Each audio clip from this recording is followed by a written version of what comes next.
जय राधा माधव जय कुंज बिहारी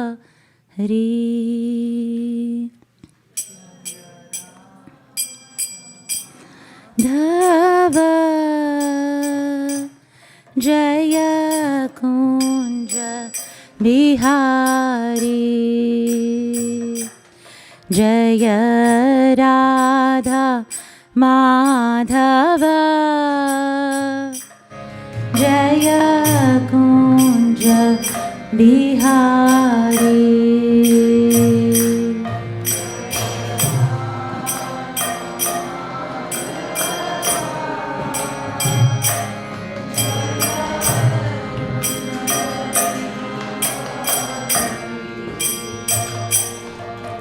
जय गोपी जन वल्लभा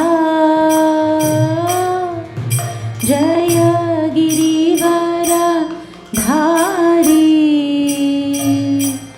जय गिरिवर धारी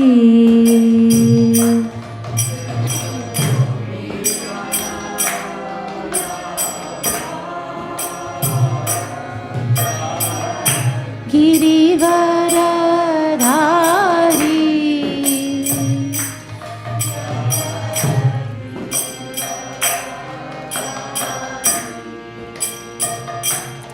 जय यशोदानंदना जय व्रजजन रंजना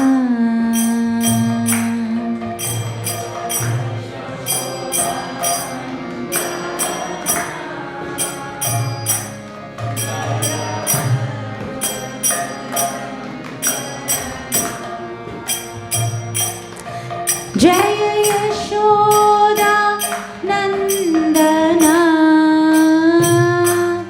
जय व्रजजन रंजना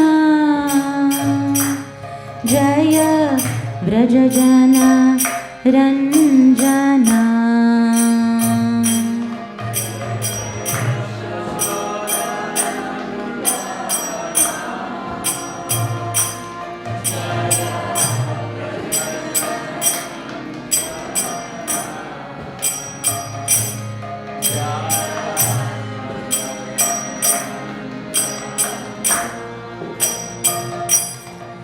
जय यशोदा नंदना जय व्रजजन रंजना जय व्रजजन रंजना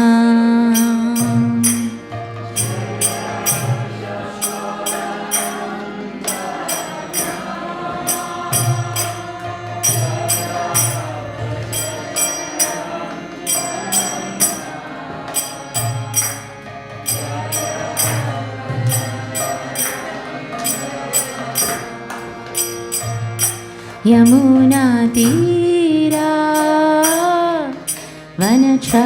वनचारी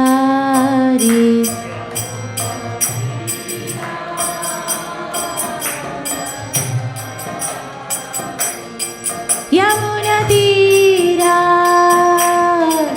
वनचारी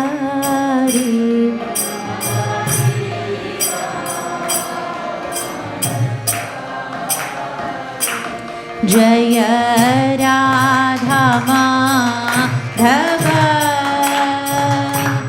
जय Kunj Bihari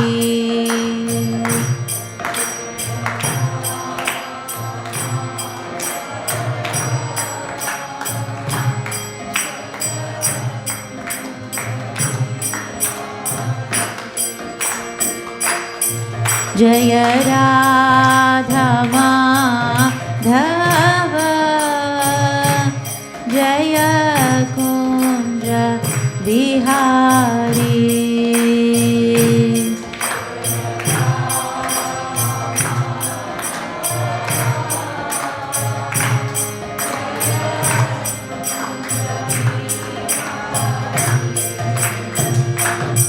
Hare Krishna, Hare Krishna, Krishna Krishna, Hare Hare, Hare Rama, Hare Rama, Rama Rama, Hare Hare.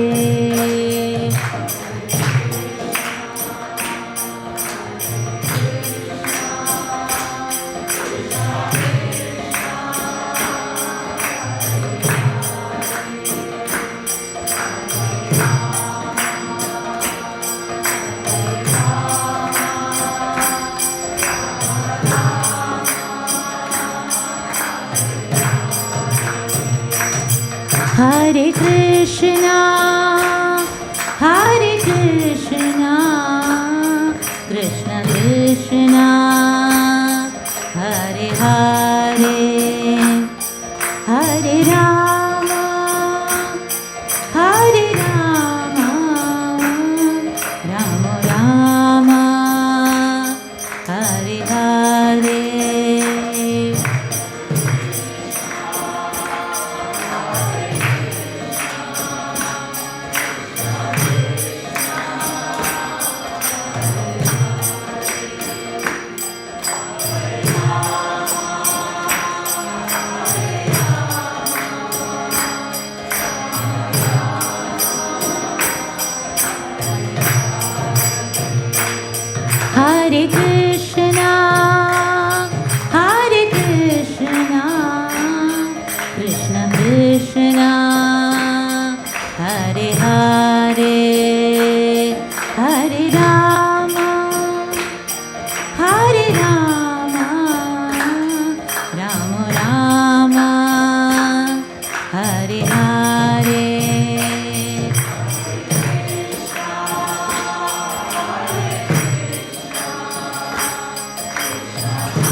Hare Krishna, Hare Krishna, Krishna Krishna, Hare Hare, Hare Rama, Hare Rama, Rama Rama, Hare Hare.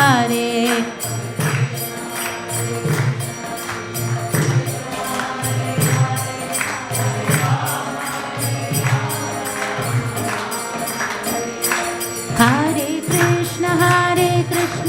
Krishna Krishna, Hare Hare, Hare Rama, Rama Rama, Hare Hare. Hare Krishna, Krishna Krishna, Hare Hare, Hare Rama, Rama Rama, Hare Hare. Hare Krishna, Krishna Krishna, Hare Hare, Hare Rama, Rama Rama, Hare Hare.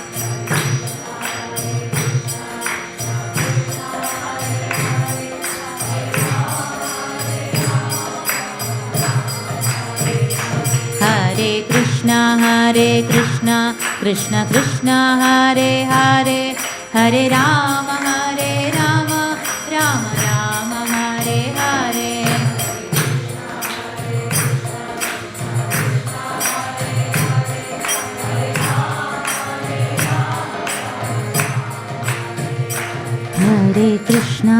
Hare Krishna, Krishna Krishna, Hare Hare, Hare Rama, Rama Rama, Hare Hare.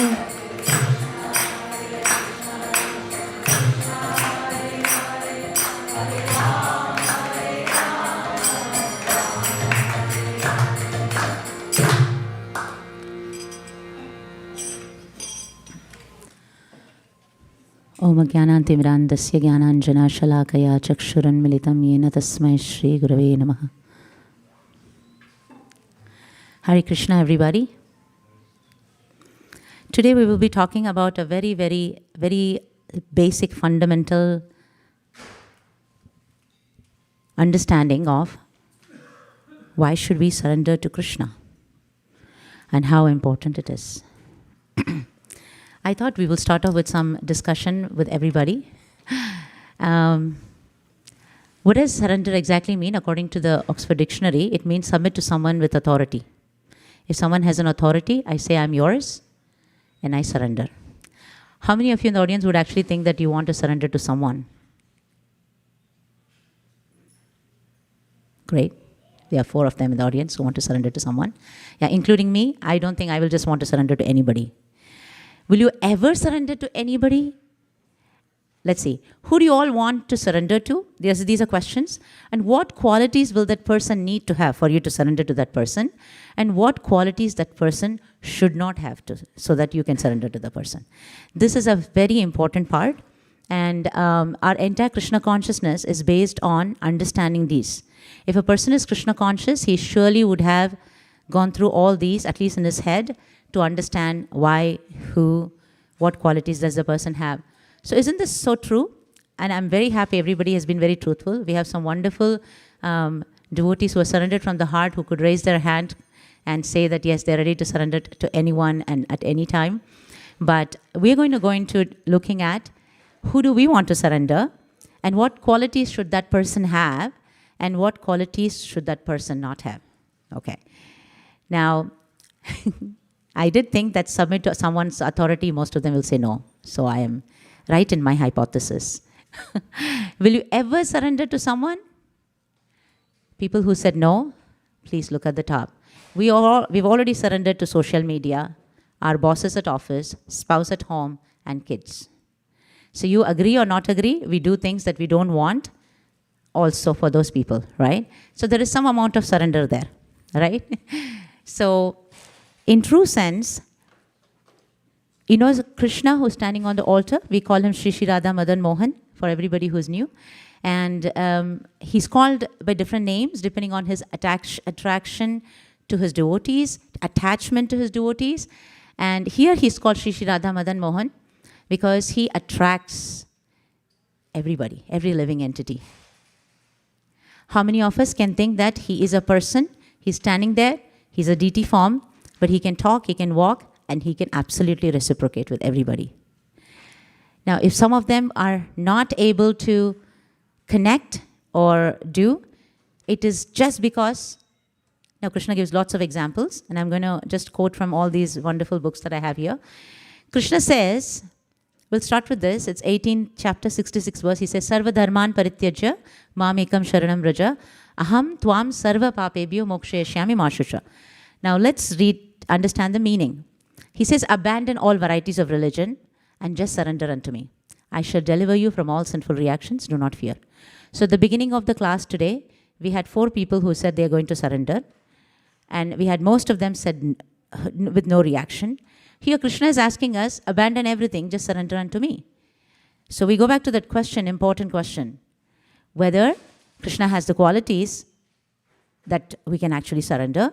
And does he have those qualities, the good and the bad qualities, right? The ones that you want to have for a person that you have to surrender to. And also you should have something that the person should not have. If the person has those qualities, I'm nowhere surrendering to that person, right? So where am I getting all this? All from these wonderful books. Now, many of them say seeing is believing. Okay, fine, you're talking about Krishna who's standing on the altar. You say he can talk and he can walk. I can't see him walk and talk. So forget. I'm not surrendering to him. So I just wanted to take an example of just about maybe 4 years ago. We all were under lockdown. And doctors said that there's something called COVID, a living entity, who was creating havoc in the world. But most people didn't see it. So when they didn't see it, why were they on lockdown? They believed in someone who's a doctor, who probably knows a little bit more than other people about diseases. So fine, and when we were successful, because we followed the doctor. Because we have what is called as 20 by 20 vision, which is normal, and 20 by 200 vision, it's not normal. If you have 20 by 20 means at a distance of 20 feet, I can see someone, that's a testing that a vision specialist would do, an optometrist or an ophthalmologist. But when it comes to hearing, you cannot hear anything below 250 hertz, 20 hertz to 20,000 hertz. This is my range of. So I live in a human body, which is like a robo, which can, in its senses, it can see only this much. This is the range of seeing. In my hearing, I can only hear this much. In my touch feeling, I can only feel so much touch. Thank God. Otherwise, if you go under a real microscope, there are millions of microorganisms around me, right? We don't know. So each of our senses are very range-based, and I think I can see everything. I have to see everything to believe it. And I also have to hear everything. So in one sense, seeing is not believing. Right? You cannot see everything to start believing, because you live in a robotic body, which cannot give you everything. So then Shastra says, Shastra means the scriptures, say that you have to use Shastra Chakshu. That means you see it through the scriptural eyes. What does that mean? You read the scripture, understand, and put it in practice in your real life. So this is Bhagavad Gita, and Bhagavad Gita is, Krishna is instructing Arjuna. Krishna was standing in front of Arjuna, and he was talking to him. Everybody who puts complete faith in Bhagavad Gita, Krishna will talk to you too. And then comes Srimad Bhagavatam, where this book is actually, it talks about the stories of devotees who surrendered to Krishna, who made their life perfect. Now we'll go ahead and check out to see, what do you mean by making your life perfect? You're going to earn $1 billion, getting more stocks? And this is Chaitanya Charitamrita. So in Bhagavad Gita, Krishna talked to Arjuna, and he said what you're supposed to do. Bhagavatam, the second book that I just showed you, was about devotees who lived in the same area we live in today, and they made their lives perfect. And how did they live their lives? And after all that, Krishna thought that he loves all the living entities so much that he himself came and he did what he wants the devotees to do. That is Chaitanya Charitamrita. That is Sriman Mahaprabhu. You see Sriman Mahaprabhu on the altar next to Krishna on the right side. So Krishna, now let's take this Bhagavad Gita. We have to, before we surrender, we need to know, right, whether he really knows whatever he's saying. He's telling us to surrender to him. What does he talk in Bhagavad Gita? He says, you're not the body, you're actually a soul that lives in the body. And you see that picture? So that picture is many people would have seen it. And since it's a Sunday, I'm going to recite the verse for people who don't know. Dehinosmin yata dehe, kaumaram, dehinosmin yata dehe, kaumaram. Like, they are the baby-ish age, like 5, 6 year old. Yauvana means a youth. Jara means old. Tata dehantara prapti. After he leaves the body, he takes up another body. Dhiras tatrana mahyati. A person who's knowledgeable is not going to be bewildered by such changes. How many of you believe that what Krishna said in Bhagavad Gita, you believe in this? Yeah, most of them, I would love to take anybody who doesn't believe in it. You can ask me a question now. Krishna says that this happens because we all have our baby pictures, right? Yeah, we were not in this body. This is my picture when I was 5-year-old. And I'm not like that anymore, right? Nobody would have told this is me if I didn't tell it was me. So yeah, I also changed body. Krishna says another thing. He says, the second thing that he says, you're the body. Did he say you're the body? Sorry, he said you're the soul, you're not the body. The body changes. He also says, you guys are actually puppets. Oh my gosh, really? There are 3 modes of material nature that acts upon us. One is mode of goodness, mode of passion, and ignorance. Now, anybody can say, okay, hold on. Are you trying to tell me that there is someone standing up and they're trying to pull me up and down? True. But how do we understand that in our real life? It's the influence. How many of you will believe that you go sit and chat with someone who's talking about stocks, money, house? You will really first start thinking how much money you have, whether you have enough stocks, whether you have enough bank balance, and how you need to make it. You go sit down and talk to a person who's reading a Bhagavatam. You'll think all the world is waste. I just need to surrender myself. I need to just focus on it. So this is how the modes act on us. You spend time with someone with the mode of goodness, you automatically transform into the mode of goodness. You spend some time in the mode of passion, you get into mode of passion. Spend some time in the mode of ignorance. People who, they say, right, you can become an alcoholic if you spend time with alcoholics every day. So end of it. So you need, as parents, we remember all the time, just make sure your children don't spend time with bad kids, okay? Because they will become bad. Everybody knows this. So this is called as influence. So the modes of material nature are acting on every living entity, and Krishna is saying that, and we see this. Is that right?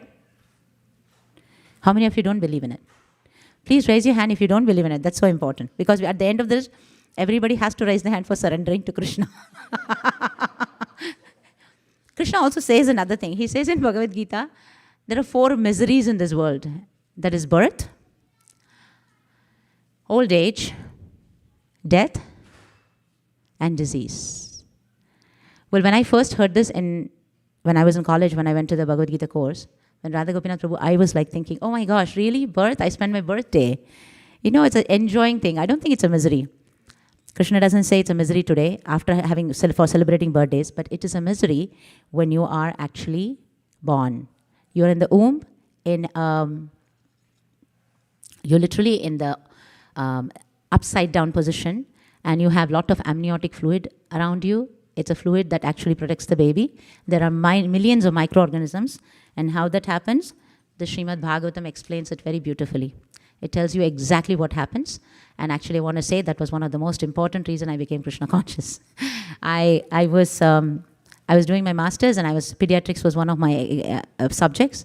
And when I did pediatrics, I thought in my head, oh my gosh, Srimad Bhagavatam has so many more answers than my textbook.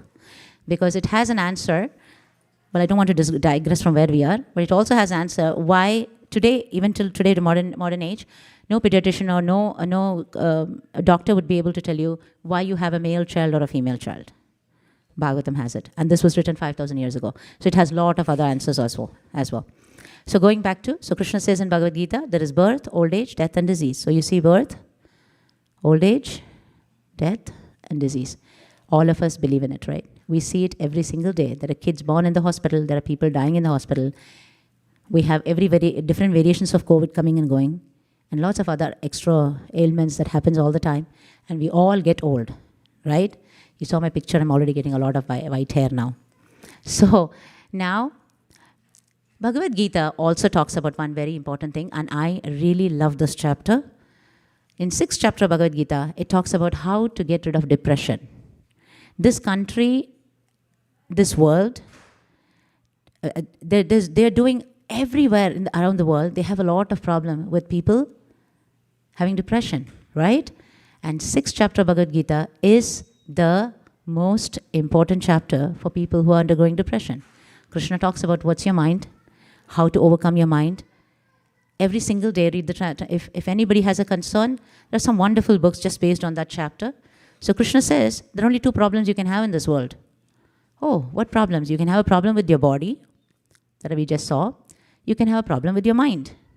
And I can't even see that mind. I don't know what you're talking about. And it creates havoc, right?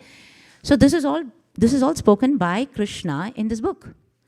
And he says, now you have to surrender.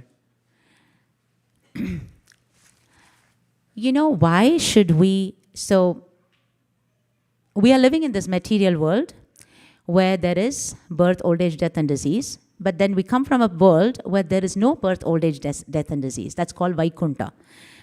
Y means no. Kunta means the 4 miseries we just talked about. So we originally are we are supposed to be in the spiritual world. How many of you believe in that? Because we are clearing the hypothesis, right? Is there anybody who doesn't believe in I have such wonderful audience. So here there's a spiritual world. Now someone can ask, how? I never went and saw the spiritual world. How would I know? So this is called a deductive reasoning in science.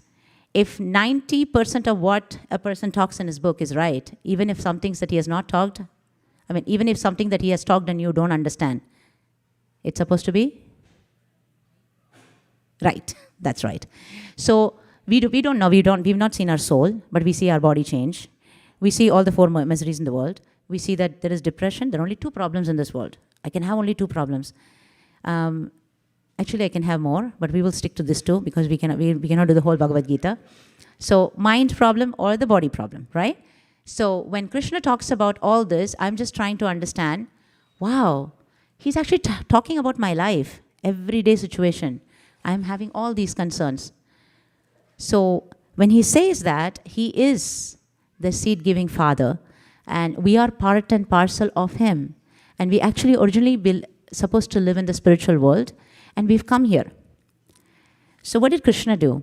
We told Krishna, excuse me, we don't want to stay with you. We want to just enjoy ourselves. So he says, okay. And remember we said we are part and parcel of Krishna. So whatever Krishna has, we have it too. We have the same quality as Krishna, and in a very minute quantity because we are very small and he is the whole.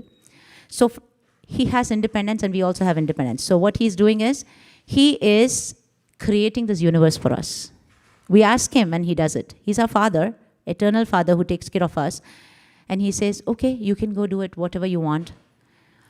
How many parents, most parents will understand this. When the kids are young, they don't want you to interfere in things that they're doing. They want to eat by themselves. They want to drive the the bike by themselves. I still remember when my son was little and he said the training wheels are off, and I was so worried that he's going to fall down.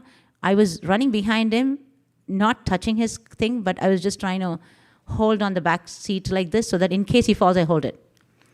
So Krishna is also like that. He comes as a Paramatma within us, and he wants to always be there for us.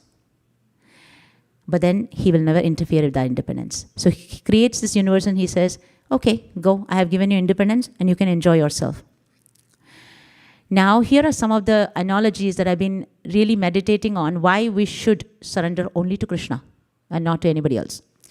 One example that I had here is when we do something, like just for example, actually, just imagine that if, suppose, I do something good for someone, that person is so grateful to me. They say, oh my gosh, you're everything for me and all those things. And then after a couple years, I do something that may not be according to their norm, quote unquote. They're not going to like me. They will even forget what anybody, whoever is, I'm just giving myself as an example. They will not care for it, right? That's how the material world is. I told Krishna, I don't care for you. I don't want you. I want to enjoy myself, and I want to live eternally in this material world. So what does Krishna do? But Lord will never forget anything we do for him with love, and he never remembers what wrong we did. So this is one of the points that I can think of. If suppose we do something, if suppose I say, okay, Krishna, I just want to enjoy myself. I don't want you to disturb me. He's okay. But then he will not remember that. But if I do a small thing, I will go get a small little flower and give it to him, and he'll be so happy. He'll be super happy. Oh my gosh, you got me a flower. So he only thinks about the good things that we do. He will never ever remember anything that we have done wrong. Every single day, for me to be able to breathe, he creates this universe with oxygen, creates the plants so that they can give me fruits and food. He creates the sun and moon, everything for me, and I blatantly ignore his presence. That's what most living entities do. He gives living entities so many choices. Now, this was absolutely something that I was caught upon when we were recently reading Srimad Bhagavatam. He gives so many choices. He said, you want to enjoy? I create the material world. Even though sometimes we say, I ignore your presence, he will still do it. Oh, I don't think you have a form. There are people who say Krishna does not have a form. He says, it's okay. I will remain as a light for you. Okay? So he says, I will remain as a Brahman, because Brahman is the effulgence of Krishna, but he has a beautiful Shyamasundara form. And he says, okay, no worry. I will just remain in this material world, in the spiritual world as a Brahman effulgence for you. And these people who do not believe in Krishna having a form, they go and they stay in the Brahman effulgence, and Krishna is okay with it. And then he say, no, I don't believe you have a form or anything. I just want to meditate that you are only there in my heart. Fine. There are yogis who meditate as a Paramatma. So Krishna does, and Bhagavatam explains so nicely. He says, Vadanti tat tattva vidas tattvam yajnanam advayam brahmeti paramatmeti bhagavan iti shabdyate. He says, Brahman, the effulgence is him, and Paramatma feature is him, and Bhagavan, the beautiful form of Krishna, is also him. He's all the three. Actually, his form causes the presence of everything. So Krishna, Shyamasundara, is the highest. But Krishna does not mind. Just imagine someone comes and tells me, you don't exist. You only exist as a form. Or you can, just how offended as a living entity I would be. Oh, no way, I'm not even going to look at their face anymore. Truly, I would not. Because I would think, what? I am present here. You don't even... Forget about my presence. If I do some little activity and someone ignores me that I did that activity, I would feel super offended. But Krishna, he gives his living entities all kinds of options. You want to do that? Forget about all this. At least there are people who believe Krishna is a Paramatma. He probably is only an effulgence, or maybe he's a Shamasundara. There are people who do not believe in his existence at all. The atheists. But Krishna still comes and stays with them in their heart as Paramatma and wants to help them at any moment they want help. Who is the better person to surrender, right? There are so many examples that we can go over. One is this beautiful, you see, I know my Google form did not give you a beautiful picture, but this is everybody recognized. It's Pandavas with Draupadi. So Pandavas were 5, those are in case you, it's, you know, most of you probably know who Pandavas are, looking at the audience. So Pandavas were extremely devoted to Krishna. Does that mean that when I devote myself to Krishna, I will have no problems? No, I'm living in a wrong place. I cannot live in a place with misery and say that I'm not going to have misery. But when I become Krishna conscious, the miseries will not touch me. How is that? You know, Prabhupada says that, like how you are a lotus in the water, how you see lotus is in the water never touches the lotus. So similarly, a devotee, when he knows that everything is Krishna's plan, I'm exclusively talking about devotees who actually can talk and walk with Krishna. Krishna will personally come and protect them, right? Before I go to Pandavas, I just wanted to tell one important thing. You know, Krishna is so merciful from the spiritual world. He has created this material world for everybody, and he says, okay, go, enjoy yourself, do everything. He doesn't let us go. He comes and stays with us, Paramatma.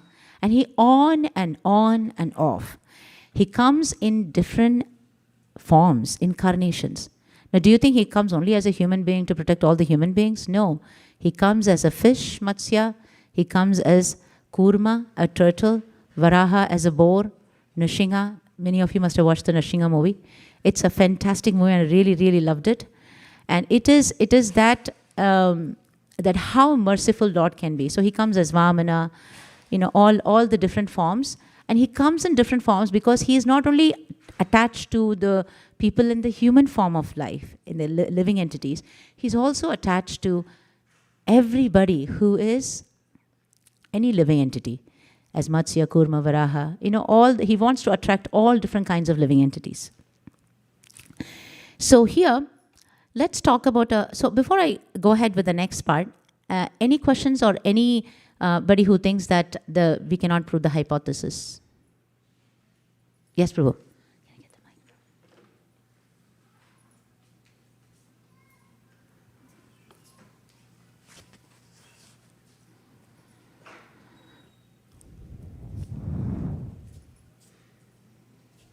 Thank you, Madhuri. Question, okay? Yes, Prabhu. So you are mentioning about surrendering. I was trying to ask, why should we even surrender? Nice. Thank you, Prabhu. Yeah, so we're going to go ahead and understand that. If Prabhu asked this very, very nice question, why should we surrender? Any thought, Prabhu? Who are you surrendered to at this present moment? That 100% spouse. There is no question. Sundari Leela is not here in the audience. Okay. So Prabhu said he surrendered to spouse. Yeah, 100%. Forced.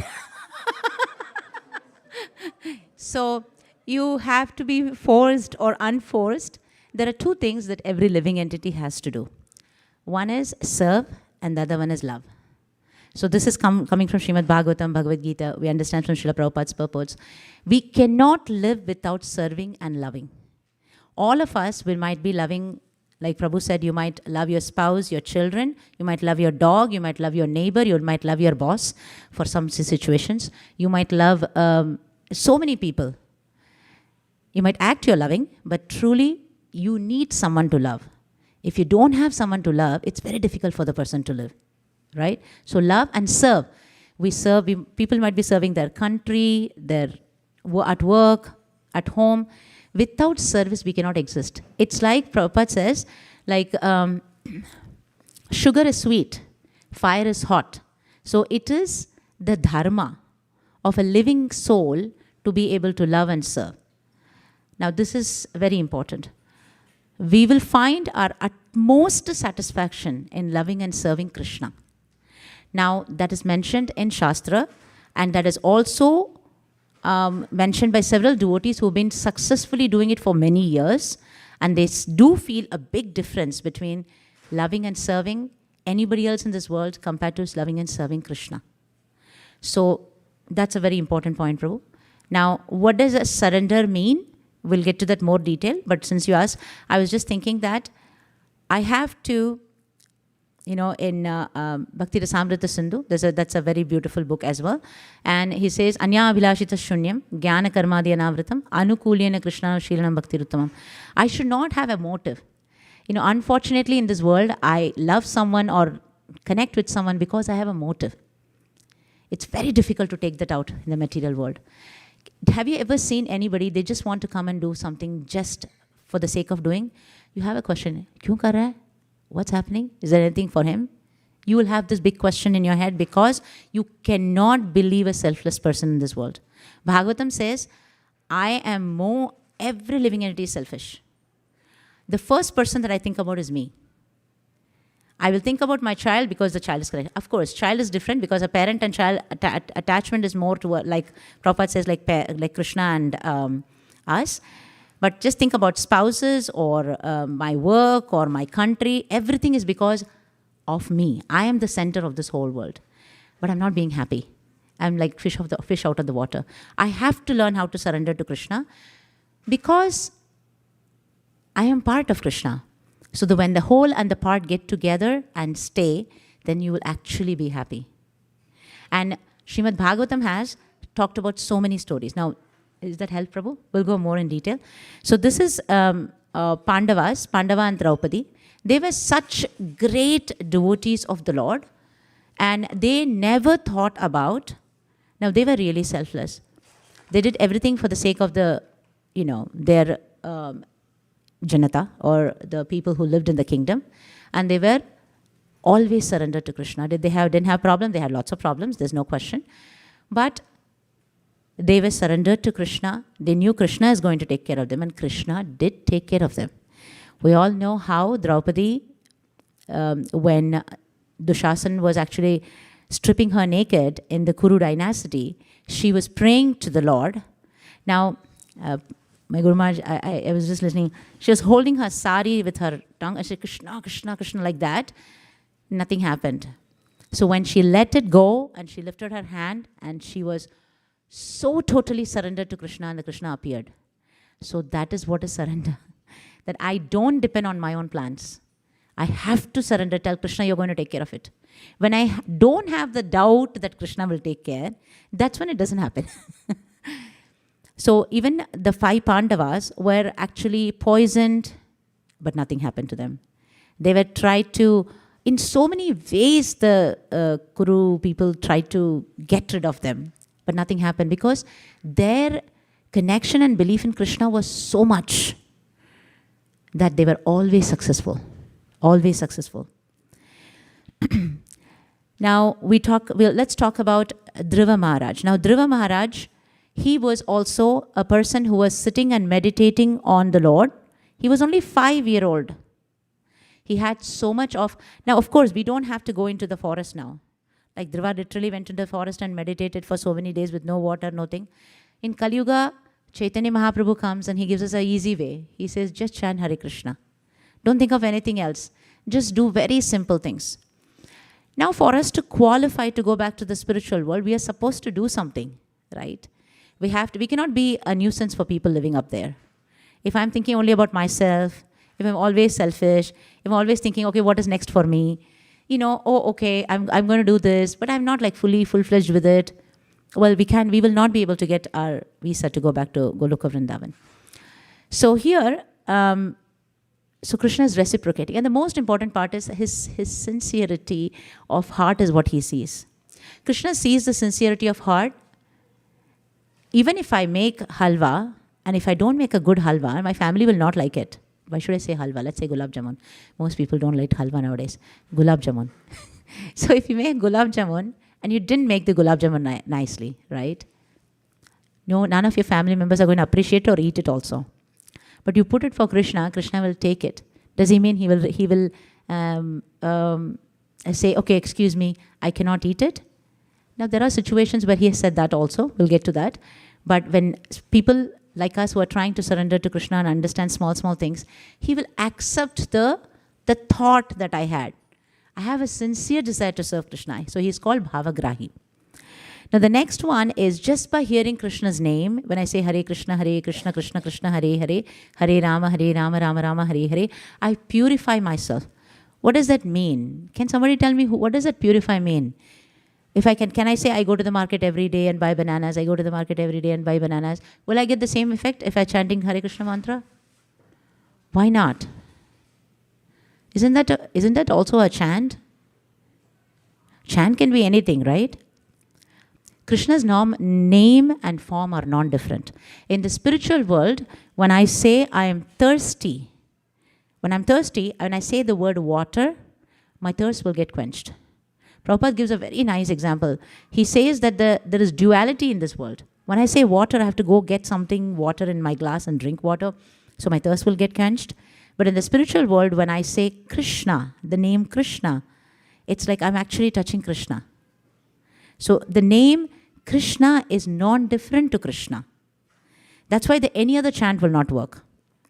It has to be this chant, and automatically my mind and body will get purified because I am part of Krishna and I will be totally purified. So that's a very, very important part, right?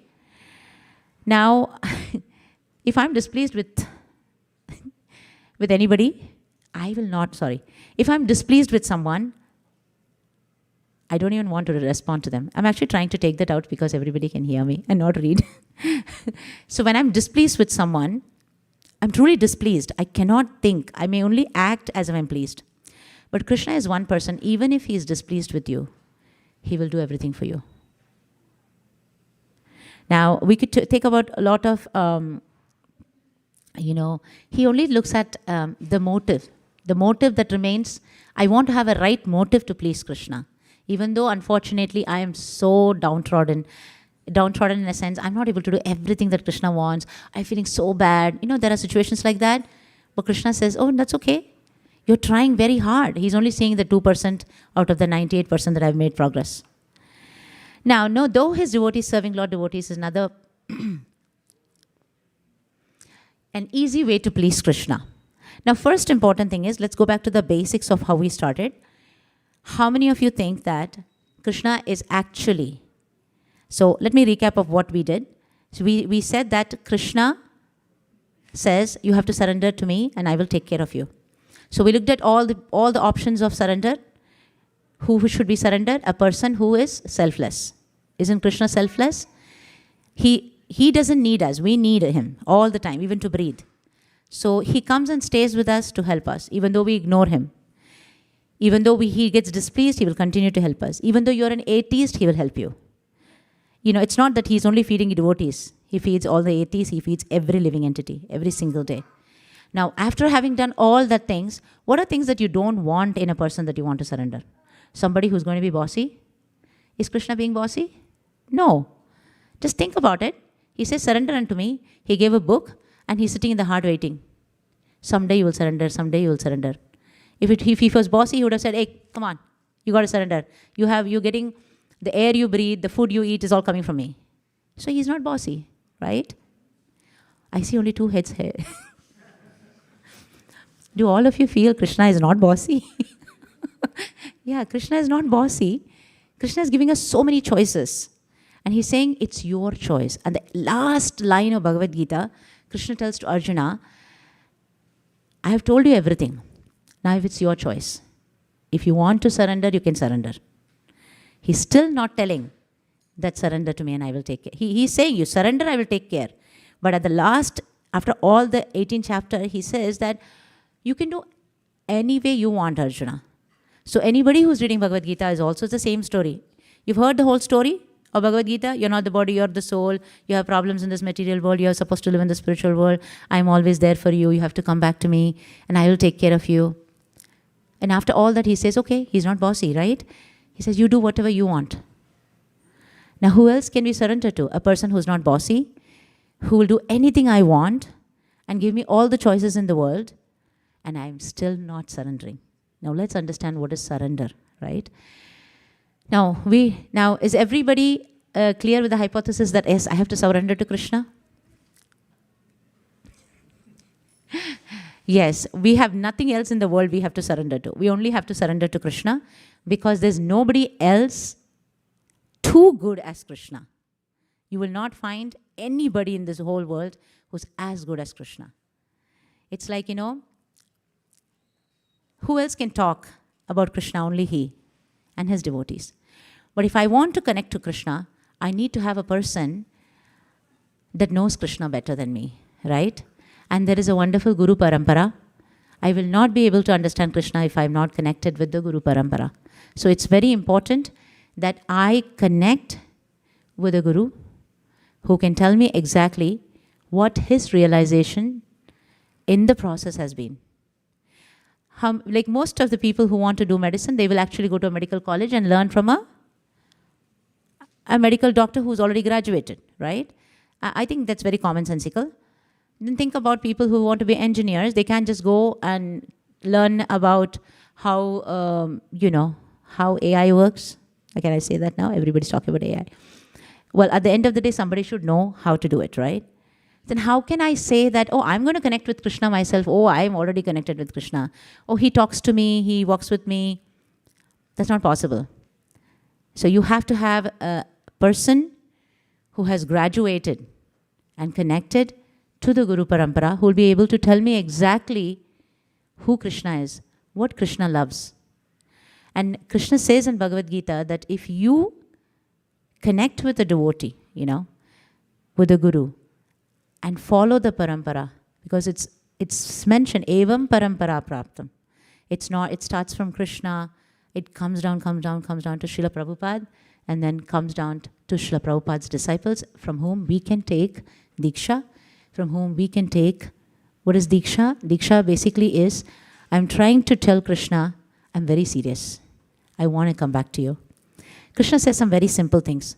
I was listening to Jayadvaita Maharaj's lecture a long time back, and he was saying that they're not hard and fast rules. There are no hard and fast rules in Krishna consciousness. They are soft and slow. Why? Because very simple. No meat eating, no intoxication, no gambling, no illicit affair. Why should I do that? It's like telling a jaundice patient, please. I know many of, I don't know when, as kids, maybe some of you have got, so it's jaundice is a liver disease, and liver is not able to digest something, so you keep away from some kind of foodstuffs. If you don't keep away from those foodstuffs, you're not going to get treated. So the doctors exclusively will tell you, don't eat this, don't eat this, don't eat this, because you want to be okay, right? And you should follow the doctor, right? And I remember when I was a kid, one of our neighbor boys, he had a list of things that he wrote down.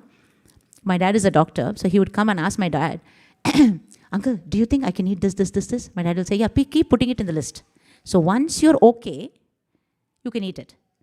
So here, when we are looking at, now why I will tell you why I did that comparison. Coming back to the first question, no meat eating, no intoxication, no gambling, no illicit affairs. These 4 regulative principles are very important to hold the dharma, truthfulness, austerity. So these are basic tenets of connecting with Krishna to purify our heart, purify our body. And we also should chant Hare Krishna Mahamantra. We say, we all have 108 beads, and we say Hare Krishna, Krishna Krishna, Hare Hare, Hare Rama, Rama Rama, Hare Hare. We chant every single day. Why should I chant? I should chant because when I chant nicely and I close my eyes, I will be able to connect with Goloka Vrindavan, because we just talked about it, right? Krishna name is non-different to Krishna.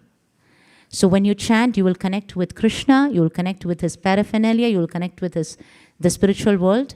So even being in this world, you can directly connect with Krishna. The reason anybody is not able to see, now I'm not making this up, this Prabhupada says, the reason if I'm not able to see it is because I'm not chanting right. It's like you're supposed to take the medicine in the right way. You do some things and you don't do some things. So do's and don'ts. You should chant 16 rounds and you should not do, you should follow the 4 regulative principles, follow the don'ts. If I follow this in a perfect way, then I will be successful. That's what Prabhupada says. So I have to connect with the Guru. Learn how to surrender to Krishna, because we found out that there's nobody else in the world who can be as good as Krishna. There's nobody else. We have to surrender to Krishna, and we have to learn how is it that I can please my Guru, so he will tell me how to please Krishna. So we have to learn. So there are Chaitanya Mahaprabhu, who is on the right of Krishna. He was, as I just showed you, Chaitanya Charitamrita here. He came and he showed, and he actually gave only one wonderful Shikshashtakam prayer, where he says you have to be very humble, very humble. So it's not very easy to remain humble, but the constant chanting and praying to Krishna will make you humble. So you have to, there are 8 tenets that he mentions. We won't go more in detail on that, because after this, we also want to connect a few things about Karthik, which is coming up. So what is it that I have to give up to be able to surrender to a Guru? I have to give up false pride. What does false pride mean? Thinking that I'm giving up something, because nothing belongs to me actually. Because everything belongs to Krishna, right? Actually, nothing belongs to me. Oh, I just donated like $100,000. Oh, wow. How did you get that? From Krishna. Who gave you the brains to earn it? Krishna. Who gave you the opportunity? Krishna. After all that, then what am I giving to Krishna? Right? So we think that, I mean, at least I'm talking about myself. I do think that, oh, I did that. Oh, I made that happen. In true sense, we are very grateful that if we can remain that small, tiny instruments and give up all kinds of false pride and consider that every little thing that I'm able to do is because of Krishna. I just want to mention one just because I was talking about it. There are children who cannot, move their hands, legs. They're on wheelchairs. They have a lot of difficulty, right? So when every little thing that you have, you will get a lot of gratitude when you are with people who don't have it. We are able to speak. Now, there is one demigod that helps you speak. There's one demigod that makes you help you move your fingers. There's one demigod which helps you with nose. Nose, I remember very nicely, is Ashwini Kumaras. Why? Because during COVID, I used to tell, oh, Krishna, please tell Ashwini Kumaras to make sure I don't get COVID. I'm going to go to the yatra. So every little thing that's happening in my life, somebody is actually holding on to the whole fort. And at the end, it is Krishna that is sanctioning it. So I should have a gratitude. When I wake up in the morning, I should be very thankful for everything that I have rather than things that I don't. Now, before I finish this part of the thing, I want to mention one thing. How many, any comments or questions about this part? So I want to tell you one nice, beautiful story. Srimad Bhagavatam is what I just told. Now, Srimad Bhagavatam was spoken to Maharaja Parikshit by Shukadeva Goswami. So after the Bhagavatam was over, and now they both spoke, it was almost time for, sorry, I don't think there's a picture of that. It was time for Maharaja Parikshit to pass away, Just maybe in 7 days, almost over. His mother Uttara comes to him and asks him, hey, can you do me one favor? You spent all the time, and now your father is already gone. You're going to leave too. Can you tell me what you heard from? What's the perfection of life? How should I do this? So he narrates a story, which is actually in a different book he narrates 2 stories. And those 2 stories comprise of a part called as Brihad Bhagavatamrita. I'm going to tell you this because it really, really touched my heart very deeply on how great Krishna is. Now, this story starts from a place in Assam. So I'm going to tell you a quick story on what did Uttara hear from her son. He told 2 stories, and I will only tell you one today. So the first one is, so she starts asking him, and this is also going to be in short, but please, we have these wonderful books. Anybody want these books, please, you can approach any of us and get a copy of it. There's a boy called there's a boy who lives in Assam. Assam is a place in India, and they have a beautiful temple of Mother Durga, and it's called Kamakhya. In Kamakhya temple, this boy is sitting and he's praying. He has a lot of material desires also. He's praying, he wants this, he wants that. She gives him a Gopala mantra. And this boy sits down and chants Gopala mantra. This Gopala mantra he chants with so much attention and so much focus that every desire that he has gets fulfilled. So he goes to the, so in this material world, there are different realms. So he goes to the next place. So he thinks that he wants to actually be able to serve everybody nicely like a king. So he becomes a king. And then he thinks that he wants to go do something for Jagannath. He becomes the king of Nilachal. Jagannath Puri is a different place in India, but beautiful temple of Krishna is there, which is called, where he is called Jagannath. And then like that, he starts going to different places. He even becomes the king, becomes the Brahma. After he becomes the Brahma, he's not very happy. Remember, we are living in this place where there's birth, old, and death and disease. He continues to chant, and the chanting, he starts seeing this beautiful form of Madana Gopal. Because I just said, even Hare Krishna mantra is non-different from Krishna. If I chant Hare Krishna mantra the way I'm supposed to chant, I will be able to see Krishna before my eyes. So he starts chanting and he goes off the realm. He enters this effulgence. Remember, I just said, Krishna said, you want to think I'm the effulgence? Go ahead. So he passed through the Brahman effulgence and he reaches a place where he sees the Mother Durga there. And she calls her son and she says, show this boy the way to Vaikunta. And so Ganesh shows the boy way to Vaikunta and he starts going to Vaikunta. And as soon as he goes to Vaikunta, their Lord is standing. You all know how Narayana is standing in a very, he'll be Shankha, Chakra, Gada, Padma, or he's just giving blessings. And everybody is praying in awe and reverence, Purusha Shukta prayers.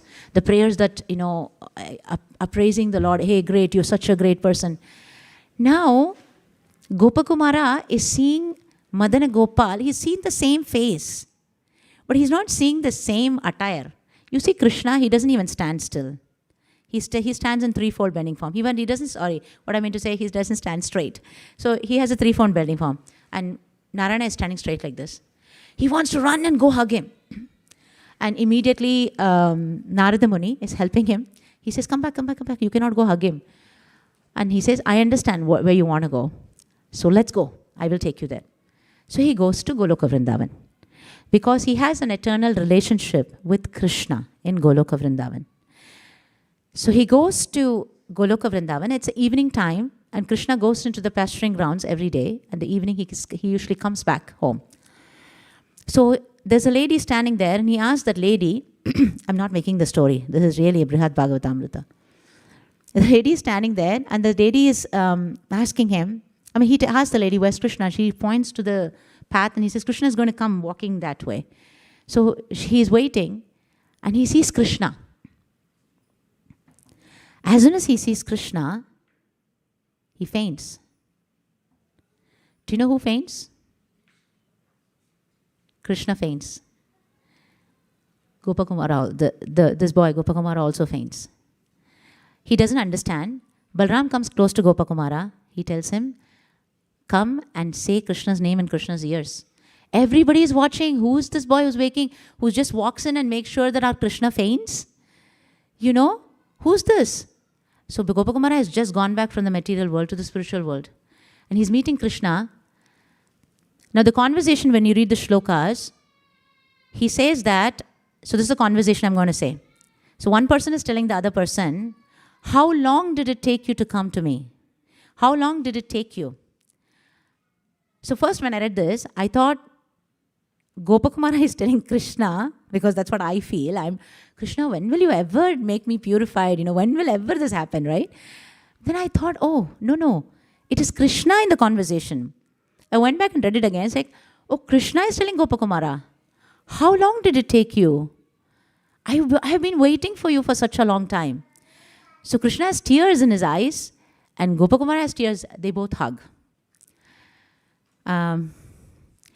So Krishna is very happy. So this is the cover photo of Brihad Bhagavatamrita. He's hugging Gopakumara. He's with tears in his eyes. And he says, you are not even worried about me. So Krishna as a Paramatma has been wanting to connect with Gopakumara because of his own independence. Remember, Gopakumara wanted to connect with Krishna. If you don't want to connect with Krishna, Krishna is not going to come in between your independence. But he followed everything. He made sure he was nice to every living entity. He made sure he was never fault finding. He made sure he followed the 4 regulative principles. He made sure that he pleased his Guru Maharaj. He did all. The Krishna says, I waited that long that I myself came as your Guru Jayanta. I came as your Guru Jayanta. I made sure you come back. Because Krishna will not do that to everybody. Krishna will do that to those people who are very sincere and who have really, really want to go connect with him, right? Now, sometimes I think that Krishna, don't give me this independence because I'm going to be eternally lost in this world. We can say that to Krishna. He will absolutely take over. So here you see that Krishna is hugging Gopakumara. And what else can we think of? How wonderful it is to be with Krishna. He asks for nothing but love. What is Krishna actually asking us? Does he need? He has millions of Lakshmis, millions of people who can serve him. He has thousands and billions of dollars. In Goloka Vrinda, in Vaikuntha planets, you have so opulent that the doors and windows are also made of jewels. And I was just thinking in my head, I know most Indians would relate. If you have some jewelry, you put it in a little bank locker, and then I don't even know whether the cost of the locker is enough for the gold, I start wondering. And then here you see, you belong to a dad who is a multi-billionaire. I mean, I can't even start explaining. There's no word for billionaire after the trillionaire, whatever that word is. So that rich Krishna is. And he's not asking us for anything. He's not asking us for donations. He's not asking us for, do this for me, do that for me. He's only asking for one thing.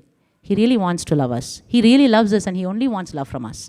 If I'm not able to give love, there's nothing else that he really wants. I have to truly want to please Krishna. I should start with every living entity. I should start loving every living entity. I should not have hatred toward anybody, right? And then Krishna is happy. Now there are people who love Krishna so much, but they hate everybody else in the world. But Krishna is not going to be happy. He wants every living entity to be happy. I mean, he wants for us to love every living entity so he can be happy. So this is, Chaitanya Mahaprabhu has come to this world. He came only 500 years ago. And this beautiful book that I was showing about is Chaitanya Charitamrita. This is his life, the entire life of Mahaprabhu. And he says that he has come to give exclusively. Like sometimes we have sale, right? I don't know, nowadays after Amazon came, there's no Macy's sale happening, right? Earlier it used to be Macy's sales, everybody will go to Macy's to get things.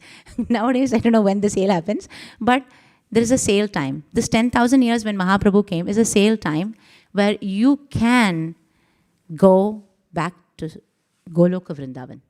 This is exclusive time when Chaitanya Mahaprabhu came to give 4 different connections with Krishna. Now, do I choose or does Krishna give? This you will understand as you progress in your Krishna consciousness. The more we chant, the more we try to connect, you will understand who you are in the spiritual world. So it could be that you have a relationship with Krishna as a friend. It could be as a servant, as a friend, as like a vatsalya, like father or mother affection, or as a lover. Now when it comes to, say, hold on, what are we talking? Servant? I don't want to be Krishna's servant. Okay. Think about Arjuna. Arjuna is actually sitting on the chariot, and Krishna is sitting below on the chariot as a charioteer. So it's not the way servants in the material world do. Krishna is happy to serve. And I just want to say one thing. I know we need to have a little bit time for... I need on the screen later. On the screen, if you can put in Damodarashtakam after that. So I just wanted to tell one thing. So I heard this beautiful story. And because I wanted to mention that Mahaprabhu has come to give 4 different kinds of connections that he can have with living entities. And this is a sale period, we said. Now, when I become the servant of Krishna, what is it that I don't want to be anybody's servant. That's the first thing that any living entity in the material world will get. I want to be the boss, I don't want to be the servant. But it's exactly opposite in the spiritual world where Krishna is so happy to serve his devotees. Now, does that mean he wants to serve? So you can ask Krishna, Krishna, take away all the miseries. He'll take away all the miseries. Krishna, can you please make sure that give me bhakti? So there's mukti, means just liberation, getting out of this material world. Bhakti means giving the real love for Krishna. Krishna doesn't give bhakti very easily. Now, why does Krishna not give bhakti very easily? Because if he gives bhakti, he has to give himself to us. That means he has to do what we tell him to do. Like Mother Yashoda is running behind Krishna. Right? We all know in 2 days we have that beautiful month of Damodar coming up, and where Krishna, Mother Yashoda is with a stick. She is his mother, and she is running behind Krishna. And Krishna is crying. Now Krishna is fearful of Mother Yashoda, even though the fear person personified is fearful of Krishna. Is that he's faking? No, he's not faking. That's true. He really, really was afraid of his mother when she was holding a stick. So in this regard, there was one story that I heard. One day, Krishna and Balram were playing, and it was almost very late, and they had to have a shower and go have breakfast. Nanda Maharaj is waiting in Nanda Bhavan, and Balram comes running and he says, "Krishna, mother is here, mama is here, mama is here." He looks at him and says, "Which mother?" He says, Rohini mother is here. "Oh, that's okay. Come on, let's play. And he continues to play. After some time, Mother Yashoda comes. She says, "Okay, now we need to go." And that's it. Krishna gets so worried, and he says, "Okay, we have to go. And he tells his friends, his other boyfriends who are sitting there and playing with him, who are in a Sakirasa or friendship relationship, he says, "Hey, that's my spot, and I'm going to go back and come back. Okay, I need my spot back." And those boys are saying, "Excuse me, you're going in between the game. When you come back, you're going to sit on the bench. You're going to wait for your turn, and then you get in again." Now he can't say anything. And we're talking about the Supreme Personality of Godhead, who gets controlled by his own devotees. To get that position, Chaitanya Mahaprabhu has given us amazing direct steps to reach there. And it's very nice to actually get the Chaitanya Charitamrita, read it, understand. And hopefully we will be able to connect with Krishna. We have Kartik month that's coming up in exactly on Tuesday, right? Tuesday, in 2 days, and actually 1 day, tomorrow. So we sing this beautiful song called Damodarashtakam, and I thought it would be very nice for us to read the translations of it. I would love to sing it as well, but I don't know whether we'll have time. So now what is, for those of you who don't know what Kartik is, this is Damodar month, where Mother Yashoda got very upset with Krishna. Why did she get upset? She got upset because Krishna was drinking milk, Mother Yashoda was feeding him, and suddenly she remembered, oh my gosh, there are some very specific cows in Goloka Vrindavan, and those cows give Padmagandha milk. The milk that is extremely precious, and that's used for Krishna. Now that milk was boiling and falling into the stove, and Mother Yashoda remembers, and she keeps Krishna down. She grunts and goes to take care of Padmagandha milk. Krishna gets very upset. He says, "Oh, how can you do this?" And he takes a stick and breaks the parts, eats all of the butter that she has made already, and gives it to all the monkeys and runs away. So Mother Yashoda gets very upset. She says, "Nope, this is not okay." So she gets him and ties him to a mortar.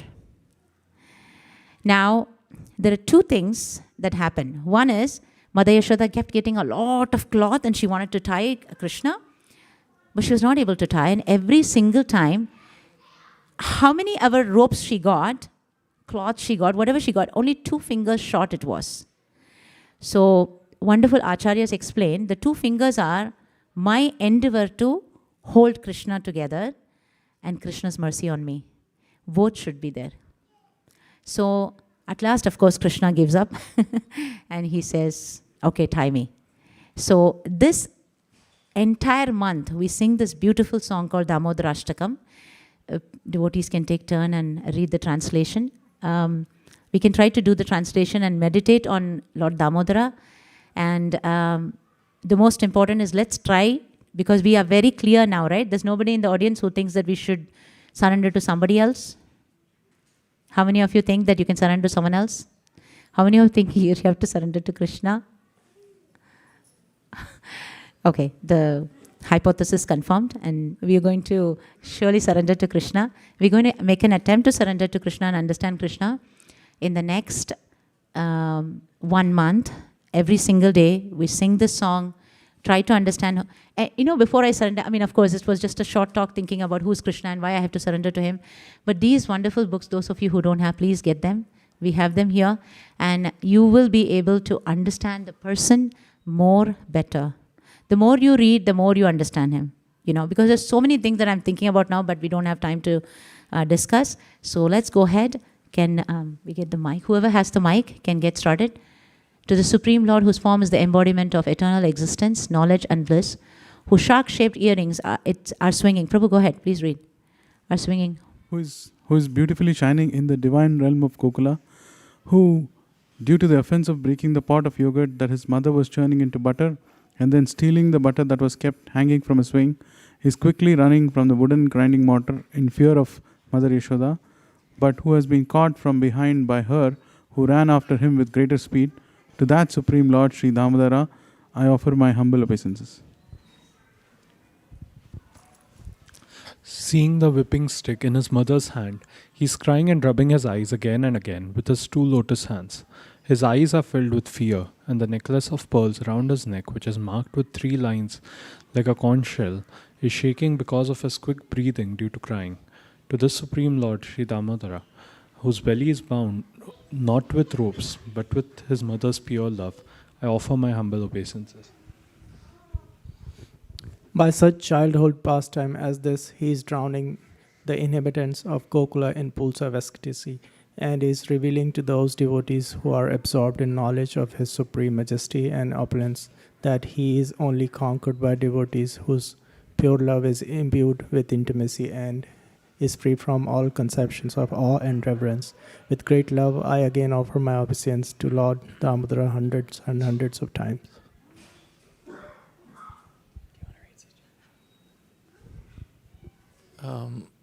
O Lord, although you are able to give all kinds of benedictions, I do not pray to you for the boon of impersonal liberation, nor the highest liberation of eternal life in Vaikuntha, nor any other boon which may be obtained by executing the 9 processes of bhakti. O Lord, I simply wish that this form of yours as Bala Gopala in Vrindaravana may ever be manifest in my heart. For what is the use of me to any other boon besides this? O Lord, your lotus face, which is encircled by locks of soft black hair tinged with red, is kissed again and again by Mother Yashoda, and your lips are reddish like the bimba fruit. May this beautiful vision of your lotus face be ever manifest in my heart. Thousands and thousands of other benedictions are of no use to me. O Supreme Godhead, I offer my obeisances unto you. O Damodara, O Ananta, O Vishnu, O Master, O my Lord, be pleased upon me. By showering your glance of mercy upon me, deliver this poor, ignorant fool who is immersed in an ocean of worldly sorrows and become visible to my eyes. O Lord Damodara, just as the 2 sons of Kuver, Manigriva and Nalakuvara were delivered from the curse of Narada and made into great devotees by you in your form as a baby tied with rope to a wooden grinder mortar, in the same way, please give to me your own prem bhakti. I only long for this and have no desire of any kind of liberation. O Lord Damodara, I first of all offer my obeisances to the brilliantly effulgent rope which binds your belly. I then offer my obeisances to your belly, which is the abode of the entire universe. I humbly bow down to your most beloved Srimati Radharani, and I offer all obeisances to you, the Supreme Lord, who displays unlimited pastimes. Thank you. Yeah, so we'll be singing this as we go, but I just realized it's almost 45. I'd love to take any questions or comments before we...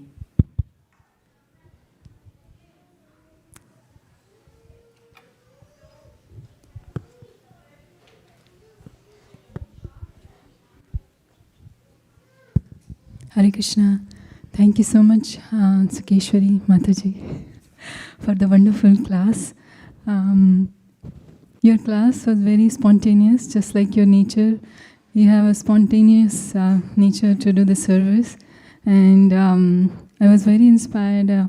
Thank you for sharing that story.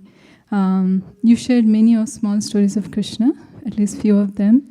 Thank you for sharing the one with when Gopakumara reaches Vaikuntha, and then he wants to run and hug the Lord, but that is not allowed in Vaikuntha. And then the devotee, Narada Muni, you mentioned, he takes him to Krishna, and then there the Gopakumara gets to hug Krishna, and Krishna asks him, how long did it take for you? It was very beautiful. The story is beautiful. The way you narrated is very heartfelt. Thank you so much for the wonderful class. Hare Krishna. Thank you, Kameshwari. Yes, Mataji. Hare Krishna, Mataji.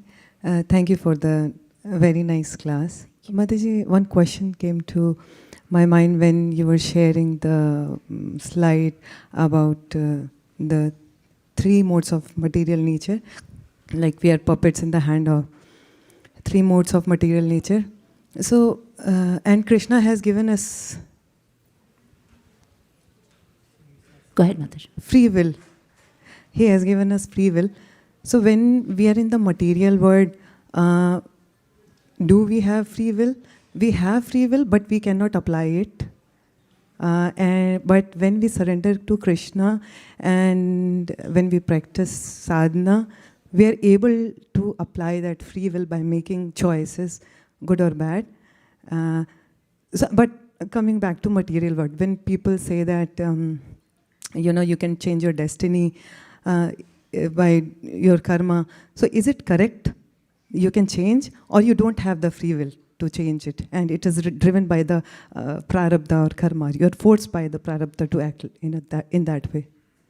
You do have a free will, Mataji. There's no question. Because Krishna has a free will and we are part of Krishna, so we also have a free will. But I'm in a place where I can get influenced and I can make a choice. Like, just think about it. How many of us would go sit down and think that recently I remember there was a 40th birthday of some of the women joined together and they said they wanted to have some drinks, So I was also invited, and I was thinking in my head that what is the association I want? Do I want to sit down there, even though I was drinking water? It was my free will to decide I only wanted to have water. So I have a free will. When I go to the market, I always choose to get vegetables, cook for Krishna. I'll never go towards the meat aisle. It's my free will. Every moment I have a free will. That's actually, in one sense, to me, I think that it is the most difficult thing. If I was not Krishna conscious, I will misuse my free will in so many ways. Like, friends can tell me, oh, come on, it's okay. You can just have one puff of drug. It doesn't matter, And kids get influenced. So I understand when you're saying about the modes of material nature, then in what sense do we have free will? The modes of material nature is not required that only one mode is pulling me all the time. I have a choice to be with the mode of ignorance. I have a choice to be in the mode of goodness. I have a choice to be in mode of passion. It's my choice at the end of the day. It's available. The influence that I was mentioning about it, so it's present everywhere, right? When I go over, spend time with alcoholics, of course I'm going to be alcoholic. If I spend time with pure devotees, I would become a pure devotee. So it's like, Prabhupada mentions like how you have iron touching fire, it becomes hot, right? So absolutely for every moment we have free will. Krishna will never take away the free will because he has free will, right? We are part of him. Does it help, Mataji? Yes, Mataji. So when we are in Krishna conscious, then we have the power to use the free will in a right direction. That's right. That's right. Because we are able to find a difference, right? Otherwise, I don't even have a direction to go. There are most of the, I work with a lot of children. So most of the children don't know what they're supposed to do, what is right and what is wrong. You learn how to make right choices only because of scriptures. So we talked about Shastra Chakshu in the beginning. If we will not be able to do a right choice, if we don't know what is right and what is wrong. There are children who are raised with parents where parents teach the children in a very nice way what is right, what is wrong. And they will always do that with love and affection when it's taught. But the same parents, when they shove them on the throat, they will be a total different persons when they move away from parents. And we see that. So it's so important that you know what is right and what is wrong and use the free will in the right direction. Yeah, and we have free will. There's no question. Everybody has free will. Krishna conscious people, non-Krishna conscious people. The only thing is Krishna conscious people know the direction in which they have to go. They're very clear. Non-Krishna conscious people are lost. And that's why we go to distribute books. Srila Prabhupada is very compassionate to everybody. That's why we do classes in the temple. We go connect with devotees. We do home programs. Because we want as many people to know the law. You know, if you don't know the law, you are going to suffer. It's like, you know, I came from India, sorry, I don't drive on the right side, I drive on the left side. Well, you're going to get hurt. You will be the only car driving that direction, right? You have to get to DMV and understand, hey, you know what, the whole situation is different here. Everybody sits on the other direction, they drive on the other direction. I cannot say I'm ignorant of the law. So Krishna, there's a law in the material world too. I hope that answers the question. Yes, Mataji, thank you. I just wanted to thank Shivas Pandit Prabhu who's in the audience, and I've learned a lot from him. And he's my Shiksha Guru, and I'm very grateful that I just saw you a little while ago, Prabhu. Thank you so much for being here. Sorry, Mataji, aap kuch bole? No. Anybody has anything else? Yes, Mataji. Hare Krishna. So I have a ignorant question, you can say. So when we say Hare Krishna, Krishna Krishna, Hare Ram, Ram. So can we just say Krishna, Krishna, Krishna, Krishna, or we can just say Krishna, Radha, or Ram, Sita, or you know, or some combination of this. So why this specific combination instead of just Krishna, Krishna, Krishna, Krishna? So actually, we are in Kali Yuga, and there is a Kali Santarana Upanishad. There's a specific Upanishads. They are called book. They are book, like how these are scriptures. Upanishads are also book. And that talks that in Kali Yuga, the Yuga we are in, and Hare Krishna Mahamantra is the best way to go. Now, when you said that, can I say Sita Rama, Sita Rama, Sita Rama? It's not that that's not going to work. But you want to take the right medicines for the right problem. You're in Kali Yuga and they're giving you, this is going to be the sure short way that you can reach the abode, you know. So it's easier. And when you said that, can I say only Krishna, Krishna, Krishna? Krishna's not going to be happy. He wants Radharani. Have you ever seen Radha Madan Mohan, Radha? So Radha Krishna. You want to have the, like Sitaram. They are always together. In a temple, if you see only the lordships, right, you feel it's empty. You want to have the concert there. And for our goal is we want to, actually as a Gaudiya Vaishnavas, our goal is to serve Srimati Radharani. So you want to surely have Radha Krishna. Hare is Radharani and Krishna. So you want to have surely, just no chanting, only Krishna, Krishna. So we can do Radha Krishna Sitaram because that is the implicit meaning. The meaning is that's right. But then there is a mention, like for example, Dhruva Maharaj chanted Om Namo Bhagavate Vasudeva. There could be another mention also, there could be some other combination of these names. We don't have to put our head into another combination of names when we are already given a prescribed medicine, right? We should just follow. It's easier, let me tell you, it's easier to follow what's given in the books and achieve perfection. We could give all different kinds of tries of different ways and different methods, but it's like climbing a building. You can just get into the into the elevator and push the button and it'll be on the top floor. That's what the scriptures are saying. But if I want to climb up using a rope or walk the stairs, absolutely I can do it. It's not that nothing. When you're saying Krishna's name and connecting to Krishna with love, something has to happen. There's no question. It will help. But they're giving us an easy way. And exclusively during Kali Yuga, this particular mantra has to be chanted as mentioned in the scriptures.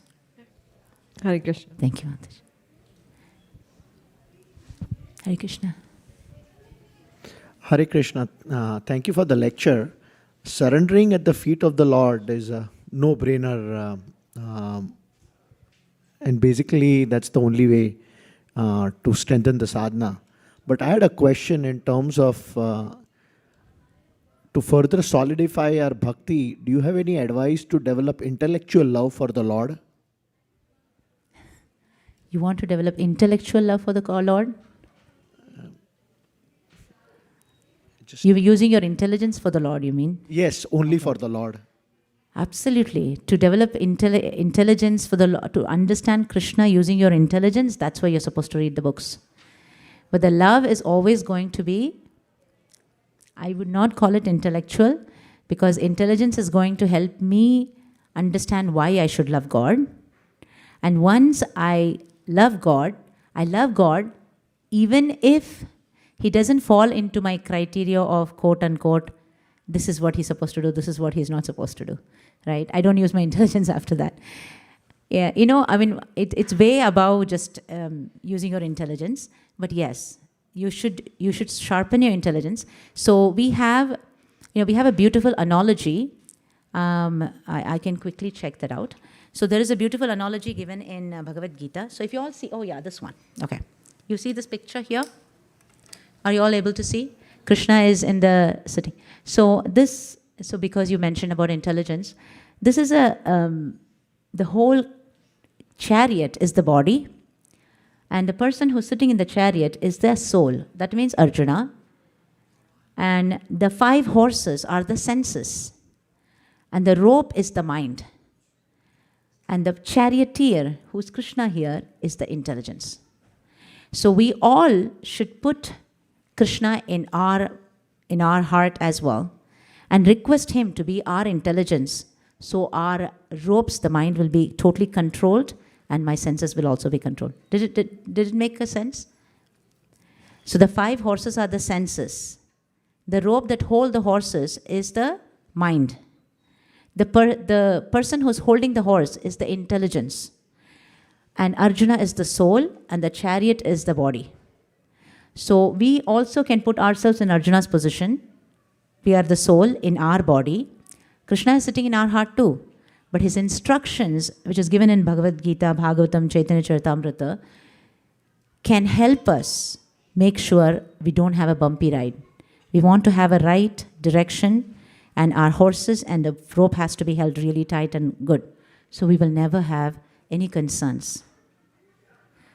So in that sense, yes, I should use Krishna's talking to Arjuna as instructions to me as well in my life, and use Krishna's instruction as my intelligence. So in that sense, yes, but the love will always be without any anya vilashita. Yes, Prabhu. 1872.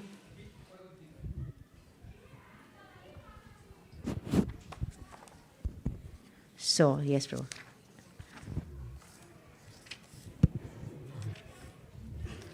In 1872, O son of 70? Okay. He says, and I declare that he who studies the sacred conversation of ours worship me with his intelligence. Thank you, Prabhu. So this is Bhagavad Gita, 18th chapter, 70th verse. And Krishna is telling to Arjuna, and I declare that he who studies the sacred conversation of ours worships me by his intelligence. Thank you, Prabhu. That's why you should always have a guru, Shiksha Guru, and then you will not know all of it, how to do. That's how the whole Guru Parampara works. I can never think I know everything. If I think I know everything, then I'm not making any progress. Should always want to learn more, and always want to please Guru and Krishna. I will stop there. I think we have another couple minutes. Maybe we can take one more comment or question.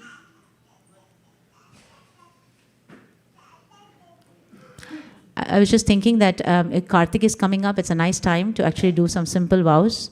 It doesn't have to be very complicated. One thing that I learned from Gaurang Darshan Prabhu recently, I was just thinking that rather than making very big vows, let me be present in every mantra I chant. Rather than thinking I'll do 64 or 32 or whatever big numbers, I can think that I want to chant my 16 rounds. So those of you who don't know, so when we said surrendering to Krishna, we actually accept a guru and we follow the 4 regulative principle. And when we take the Diksha, initiation, we tell the guru that we will be chanting 16 rounds on the beads of Hare Krishna Mahamantra. So many devotees who have taken Diksha chant 16 rounds. So when we chant 16 rounds for Karthik, we can make a vow that we put our heart and soul in listening to every mantra. So Gaurang Darshan Prabhu is also one of my Shiksha Gurus, and he was mentioning that it is rather than thinking hundreds and thousands of vows that I want to keep for Karthik, take up a very important vow of able to do every single mantra nicely.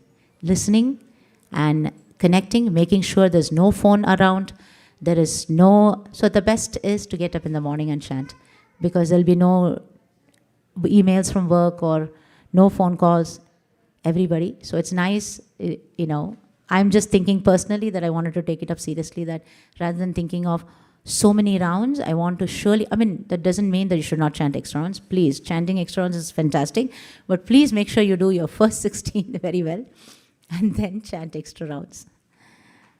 Yeah. Thank you all so much.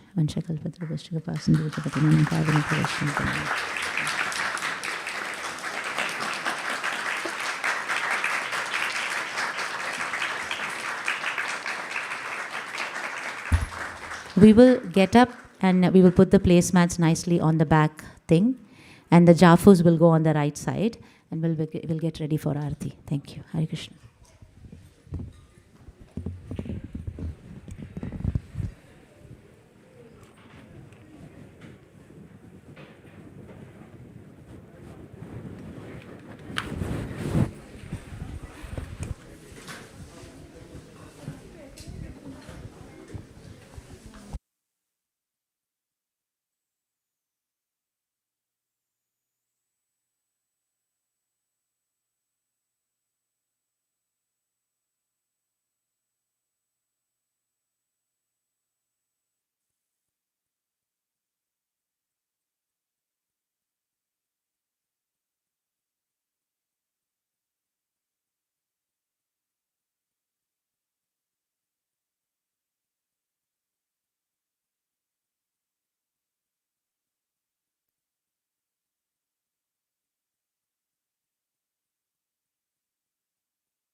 Hare Krishna. Namo Vishnu Padaya Krishna Pristaya Bhutale Srimate Bhaktivedanta Swami Nitinamine Namo Vishnu Padaya Krishna Pristaya Srimate Bhaktivedanta Swami Namaste Saraswate Deve Gauravani Pracharine Nirvishesha Shunyavadi Paschatya Deshatarine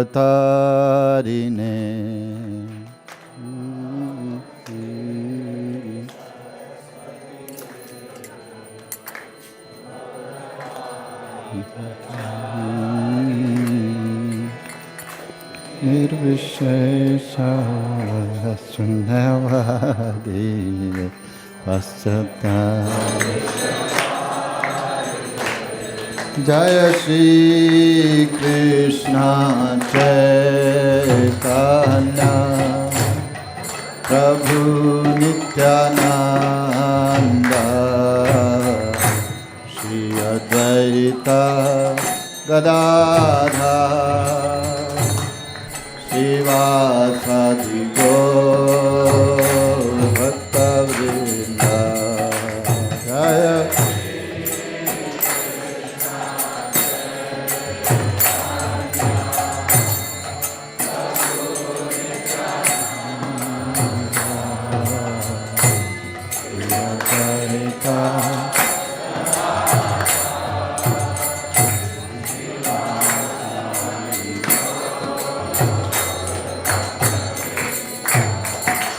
जय श्री कृष्ण चैतन्य प्रभु नित्यानंद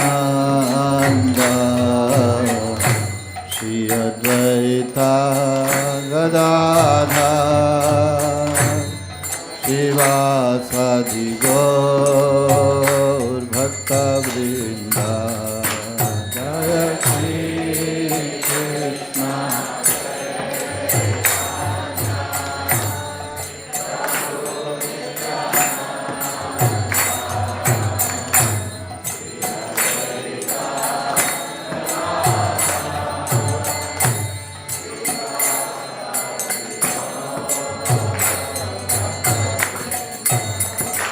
जय श्री कृष्ण चैतन्य प्रभु नित्यानंद श्री अद्वैता गदाधर शिवासादि गौर भक्तवृंद जय Shri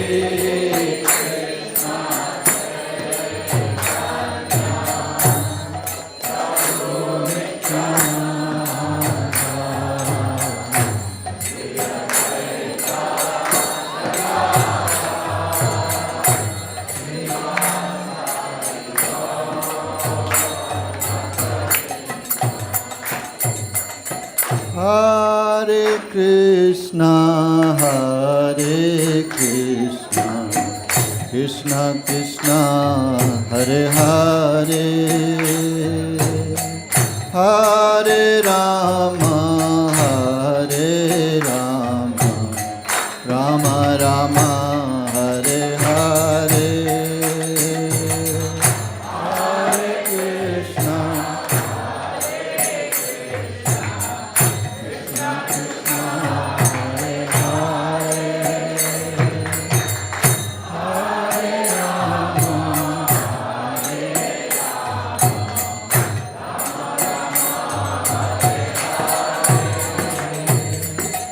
Hare Krishna.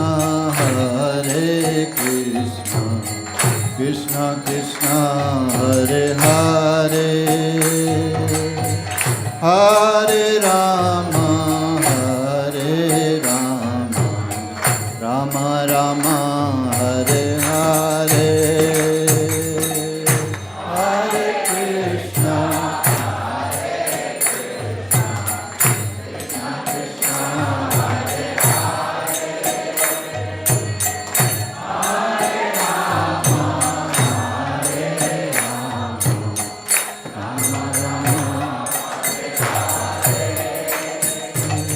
Hare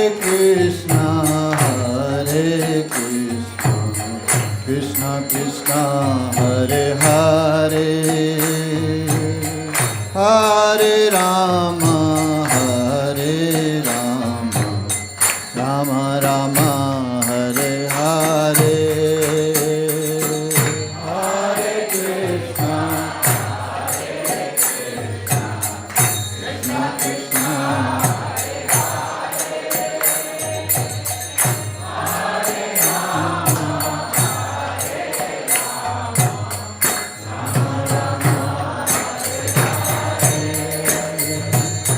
Hare Krishna, Krishna Krishna, Hare Hare, Hare Rama,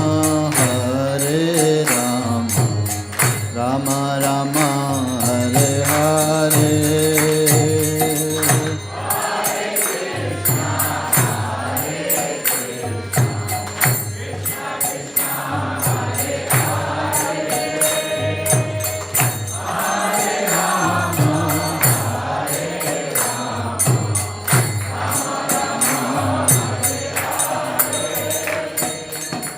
Hare Krishna,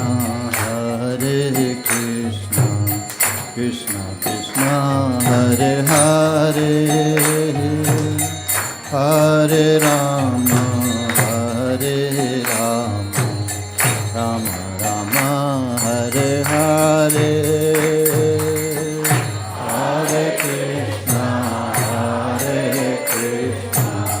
Krishna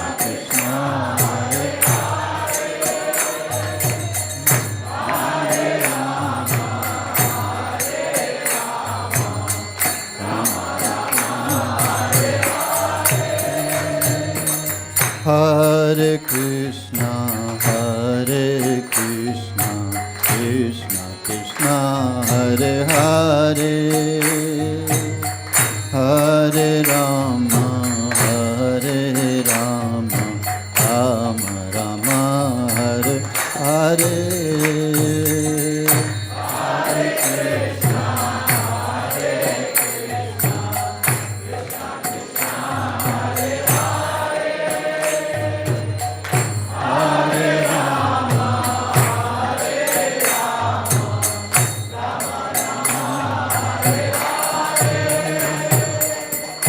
Hare Krishna, Hare Krishna, Krishna Krishna, Hare Hare,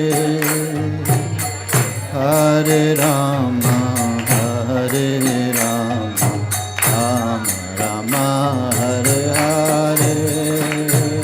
Hare Krishna,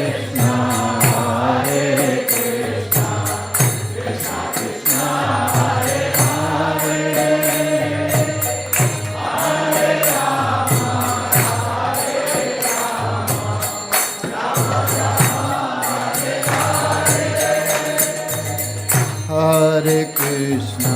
Hare Krishna, Krishna Krishna, Hare Hare, Hare Rama, Rama Rama, Hare Hare. Hare Krishna, Krishna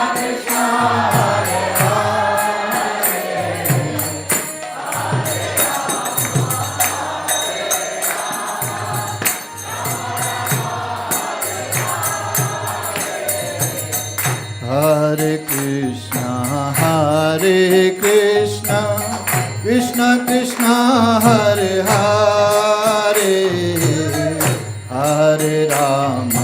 Hare Rama, Rama Rama, Hare Hare. Hare Krishna, little louder. Krishna Krishna, Hare Hare,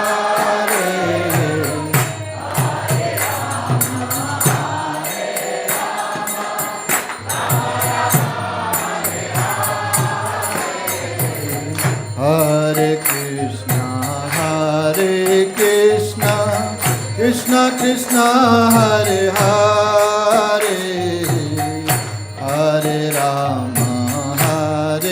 Rama, Rama Rama, Hare Hare. Hare Krishna, little louder, please. Krishna Krishna, Hare Hare, Hare Rama, Rama Rama, Hare Krishna, Krishna Krishna, Hare Hare, Hare Rama, Hare Rama, Rama Rama, Hare Hare.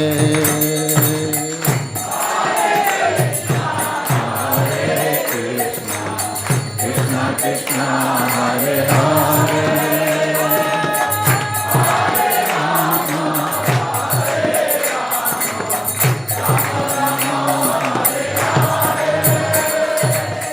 Hare Krishna, Hare Krishna, Krishna Krishna, Hare Hare.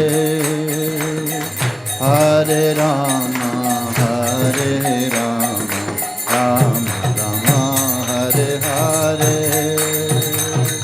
Hare Krishna, Hare Krishna, Krishna Hare Hare. Hare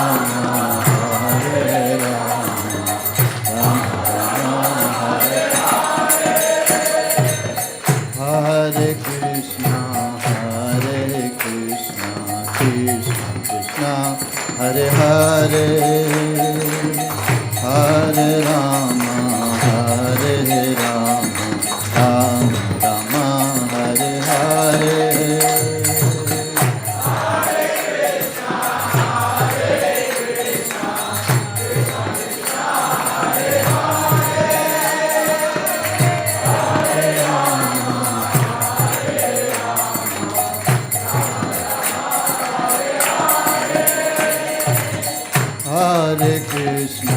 Hare Krishna, Krishna Krishna, Hare Hare. Hare Rama, Hare Rama, Rama Rama, Hare Hare. Hare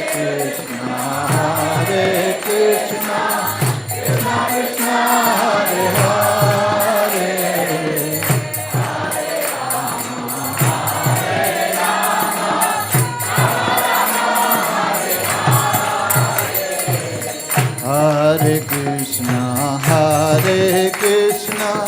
Krishna Krishna, Hare Hare. Hare Rama, Rama Rama, Hare Hare.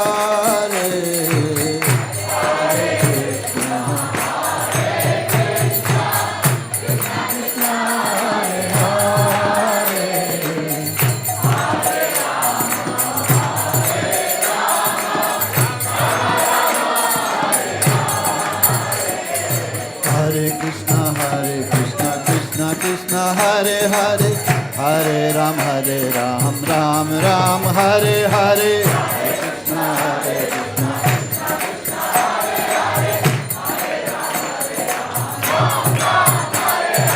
Hare Krishna, Krishna Krishna, Hare Hare. Hare Krishna, Krishna Krishna, Hare Hare. Hare Ram, Ram Ram, Hare Hare.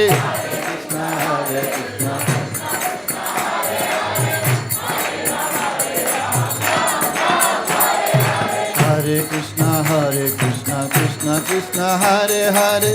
Hare Ram, Ram Ram, Hare Hare.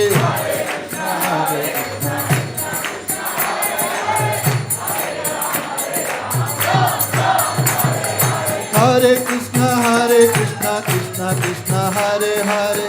Hare Ram, Ram Ram, Hare Hare.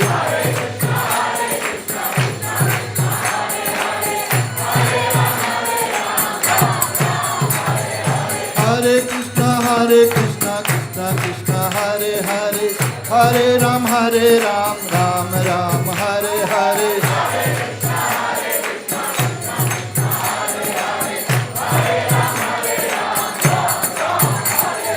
Hare Krishna, Krishna Krishna, Hare Hare.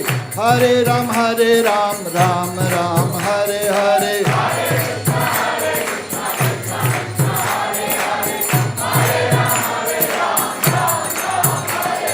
Hare Krishna, Krishna Krishna, Hare Hare.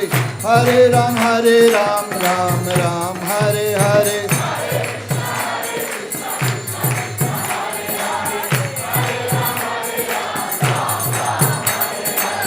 Hare Krishna, Krishna Krishna, Hare Hare, Hare Rama, Rama Rama, Hare Hare.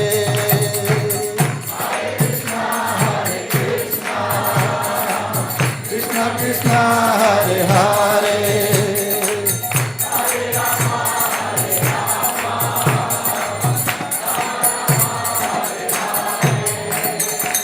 Hare Krishna, Krishna Krishna, Hare Hare, Hare Rama, Rama Rama, Hare Hare. Hare Krishna,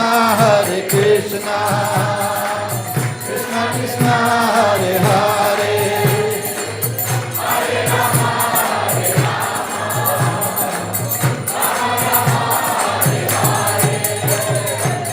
Hare Krishna, Krishna Krishna, Hare Hare, Hare Rama, Rama Rama, Hare Hare. Hare Krishna, Krishna Krishna, Hare Hare, Hare Rama,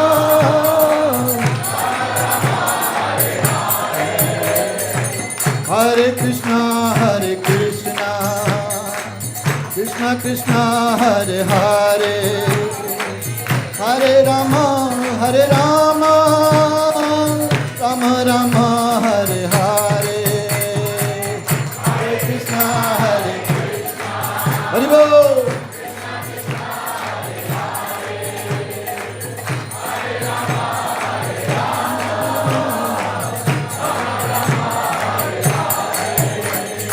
Hare Krishna, Krishna Krishna, Hare Hare, Hare Ram, Ram Ram, Hare Hare.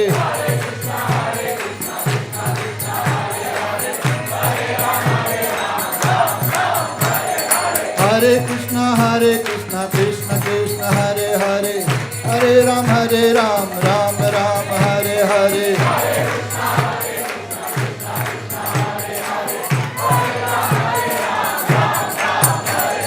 Govinda Jaya Jaya, Gopal Jaya Jaya, Govinda Jaya Jaya, Gopal Jaya Jaya, Govinda Jaya Jaya, Gopal Jaya Jaya, Govinda Jaya Jaya, Gopal Jaya Jaya, Radha Ramana Hari Govinda Jaya Jaya,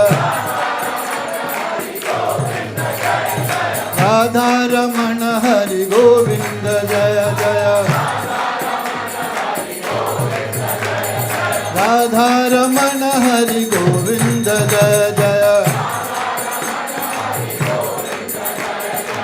Govinda Jaya Jaya, Gopal Jaya Jaya,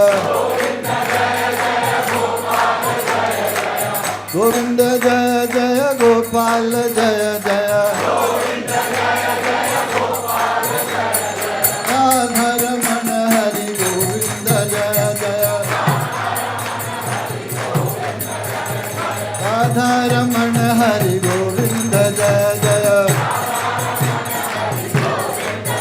Jaya Radha Madan Mohan, Radha Madan Mohan Radhe,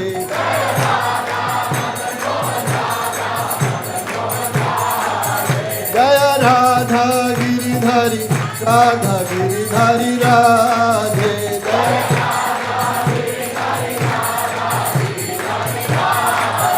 Jaya Radha Shyam Sundar, Radha Shyam Sundar Radhe Radhe, Jaya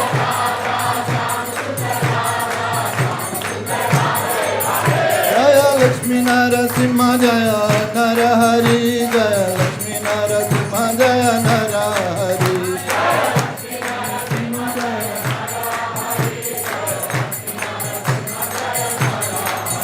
Jaya Gauranitai, Gauranitai, Gauranitai, Jaya Gauranitai, Jaya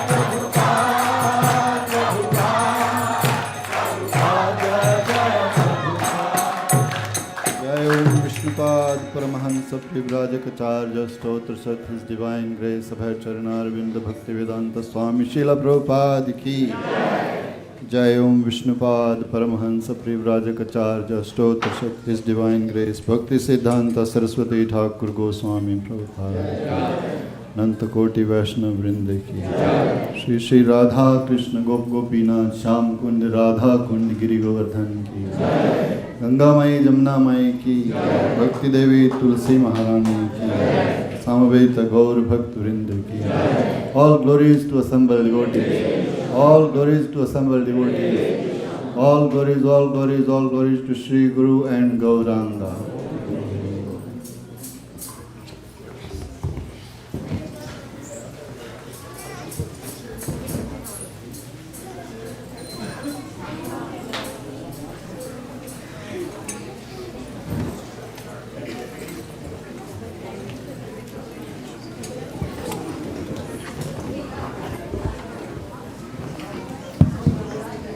Please have a seat. We'll have Narshinga Arti now.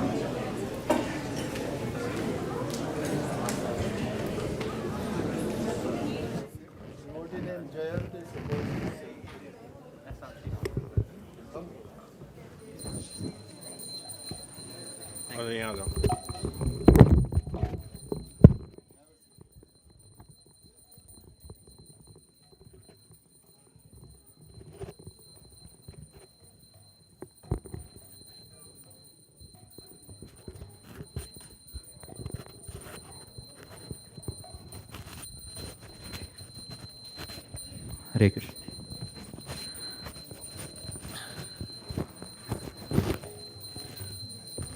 Namaste Narasimhaya.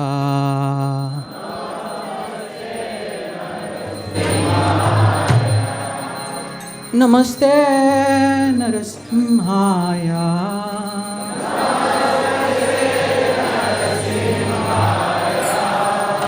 Pralada Lada Dayine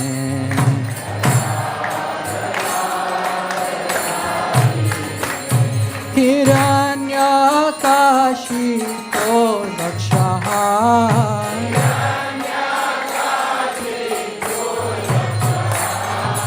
Shila Tankana Kalaye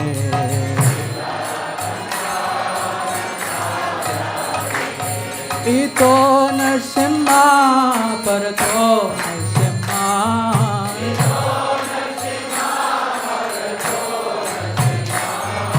Yeto Yeto Yami Tato Narsimha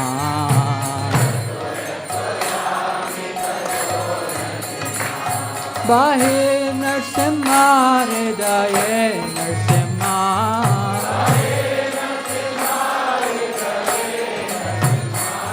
Bahe Narsimha Hridaye Narsimha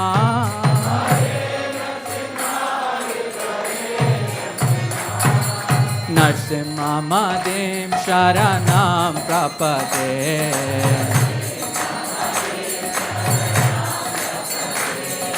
Narsimha Madim Sharanam Prapade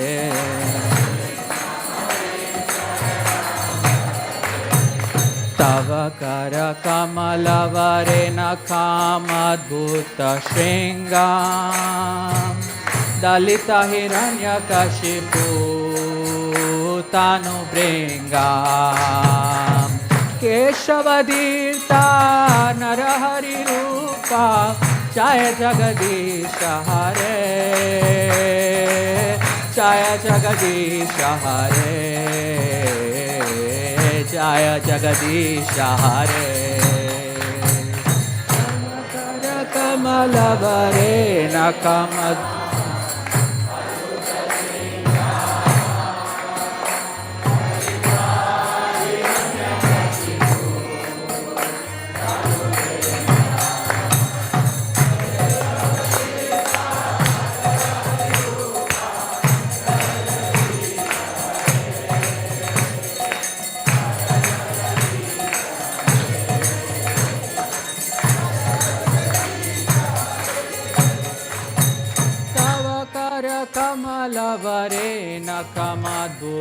Shringam Dalita Hiranyakashipu Tanubringam Keshavadirtha Narahari Rupa Jai Jagadisha Hare Jai Jagadisha Hare Jai Jagadisha Hare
सर्वभक्त विघ्न विनाशक श्री श्री प्रहलाद नरसिंहदेव भगवान की, भक्त शिरोमणि श्री प्रहलाद महाराज की, Jagat Guru founder आचार्य श्रील प्रभुपाद की।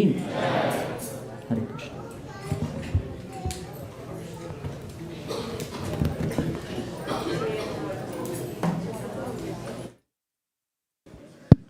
Hare Krishna, Hare Krishna, Krishna Krishna, Hare Hare, Hare Rama, Hare Rama, Rama Rama, Hare Hare. We welcome you here all to the Sunday Feast Festival here at ISKCON of Silicon Valley. Thank you for taking your very valuable time and joining us on a very, very beautiful day. So let's give a big round of applause to everyone who has joined us here. Hare Hare Bo. We'll also like to thank all our online viewers as well. So let's give them a big round of applause. Today's discourse on surrendering to Lord Krishna is brought to us by Her Grace Sukhesvari Mataji. So let's express our gratitude and thank her for an excellent presentation. Haribo! We'll also like to thank His Grace Jai Kanaya Prabhu for leading an ecstatic arti. Haribo! And also for Bhakta Jayant for leading a Narsingha arti. Haribo! Anyone coming here for the first time? Thank you. We have some devotees. Anyone? In the back? All. Thank you. Thank you. We are so grateful to have you here.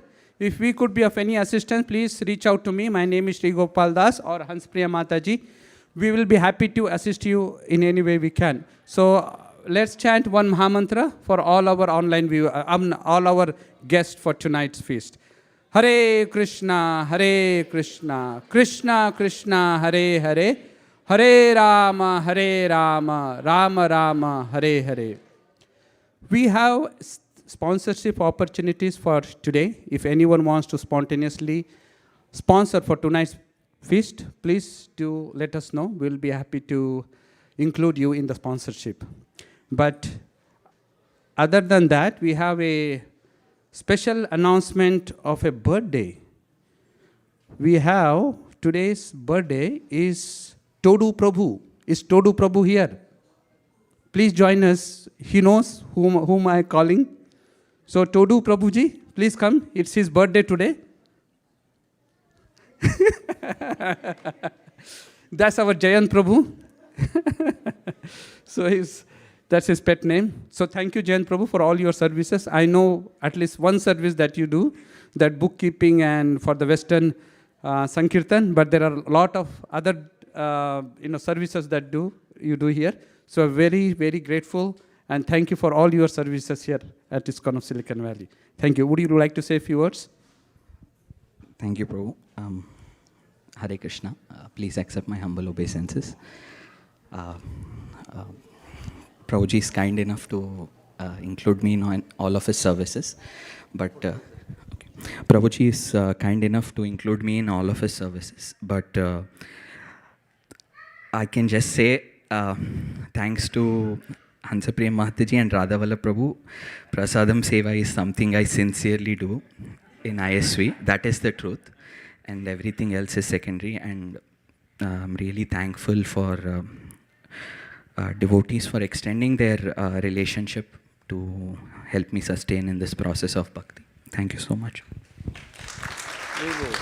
Please stand by, Prabhuji. We have a gift for you. And also, I just learned that this is going to be your last year of bachelorhood. You are getting married soon, right? Changing your ashram. So all the best. And, we pray for all the success in your, the next ashram that you are entering. Hare Krishna. And here is the Mahaprasad. Hare Krishna. Thank you. Hare Krishna, Prabhuji.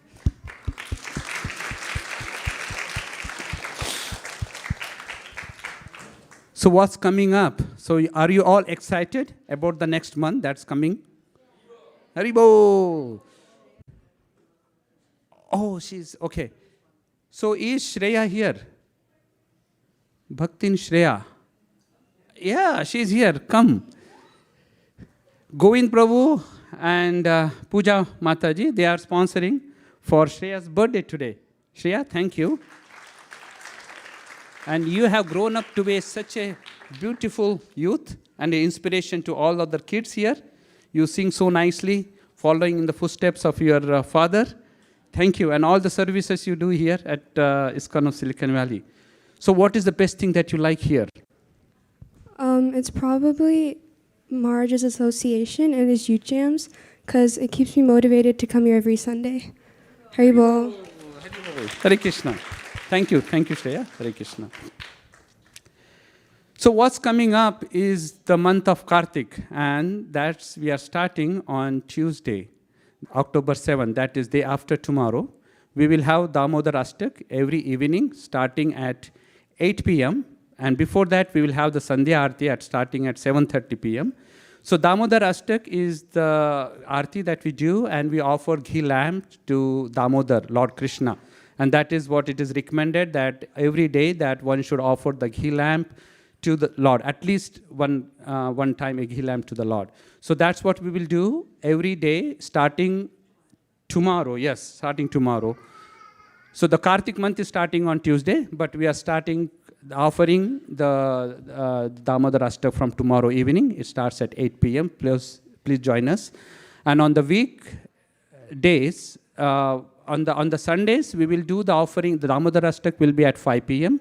And on the weekdays, on weekdays from Monday to Saturday, we'll have it on 8 p.m. Okay, Sandhya Aarti will be at 7:30 p.m. followed by Narsingha Aarti, and 8 p.m. will be Damodar Ashtak. Okay, Hare Krishna. Now we will announce the cooks. Shri Rang Prabhu, are you here? Please announce today's cooks. Today's prasadam was cooked, led by Nilachal Mataji and assisted by Mohini Priya Mataji, Devi Radha Mataji, Shreya Mataji, Madhurya Kishori Mataji, Sheetal Mataji, Chita Leela Prabhu, Sakit Prabhu, Part Prabhu, Bhargav Prabhu, Mahendra Prabhu, Akash Prabhu, Joshua Prabhu, Tadiya Seva Prabhu, and Kyati Mataji. Beautiful. Hare Krishna. Now we go to Prasad Sevya prayers. Is there any other announcement, Hanspriya Mataji? No, if not, then we go to Prasad Sevya prayers. Oh, you. शरीर विद्यज जोड़ेन्द्रिय ताहेका जीवे फैले विषय सागोरे तार मध्य जीवयति लोभमय सुदुर्मति ताके जेता कति न संसारे कृष्ण बड़ो दया कोरी भरे जीव स्वाप्रसाद अन्न दिलो से अन्नमृता पाओ राधा कृष्ण गुण गाओ प्रेमे ढाको श्री चैतन्य नीता प्रेमे ढाको Shri Chaitanya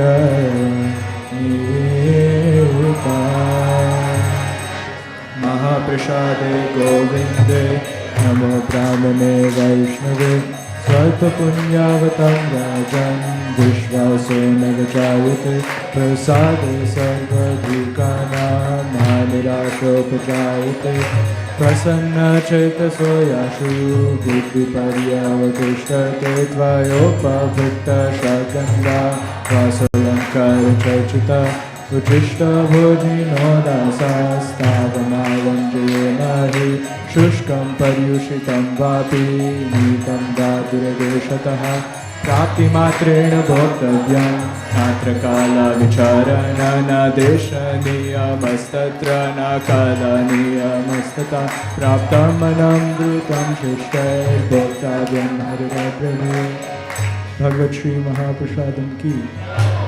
Please come take prashadam.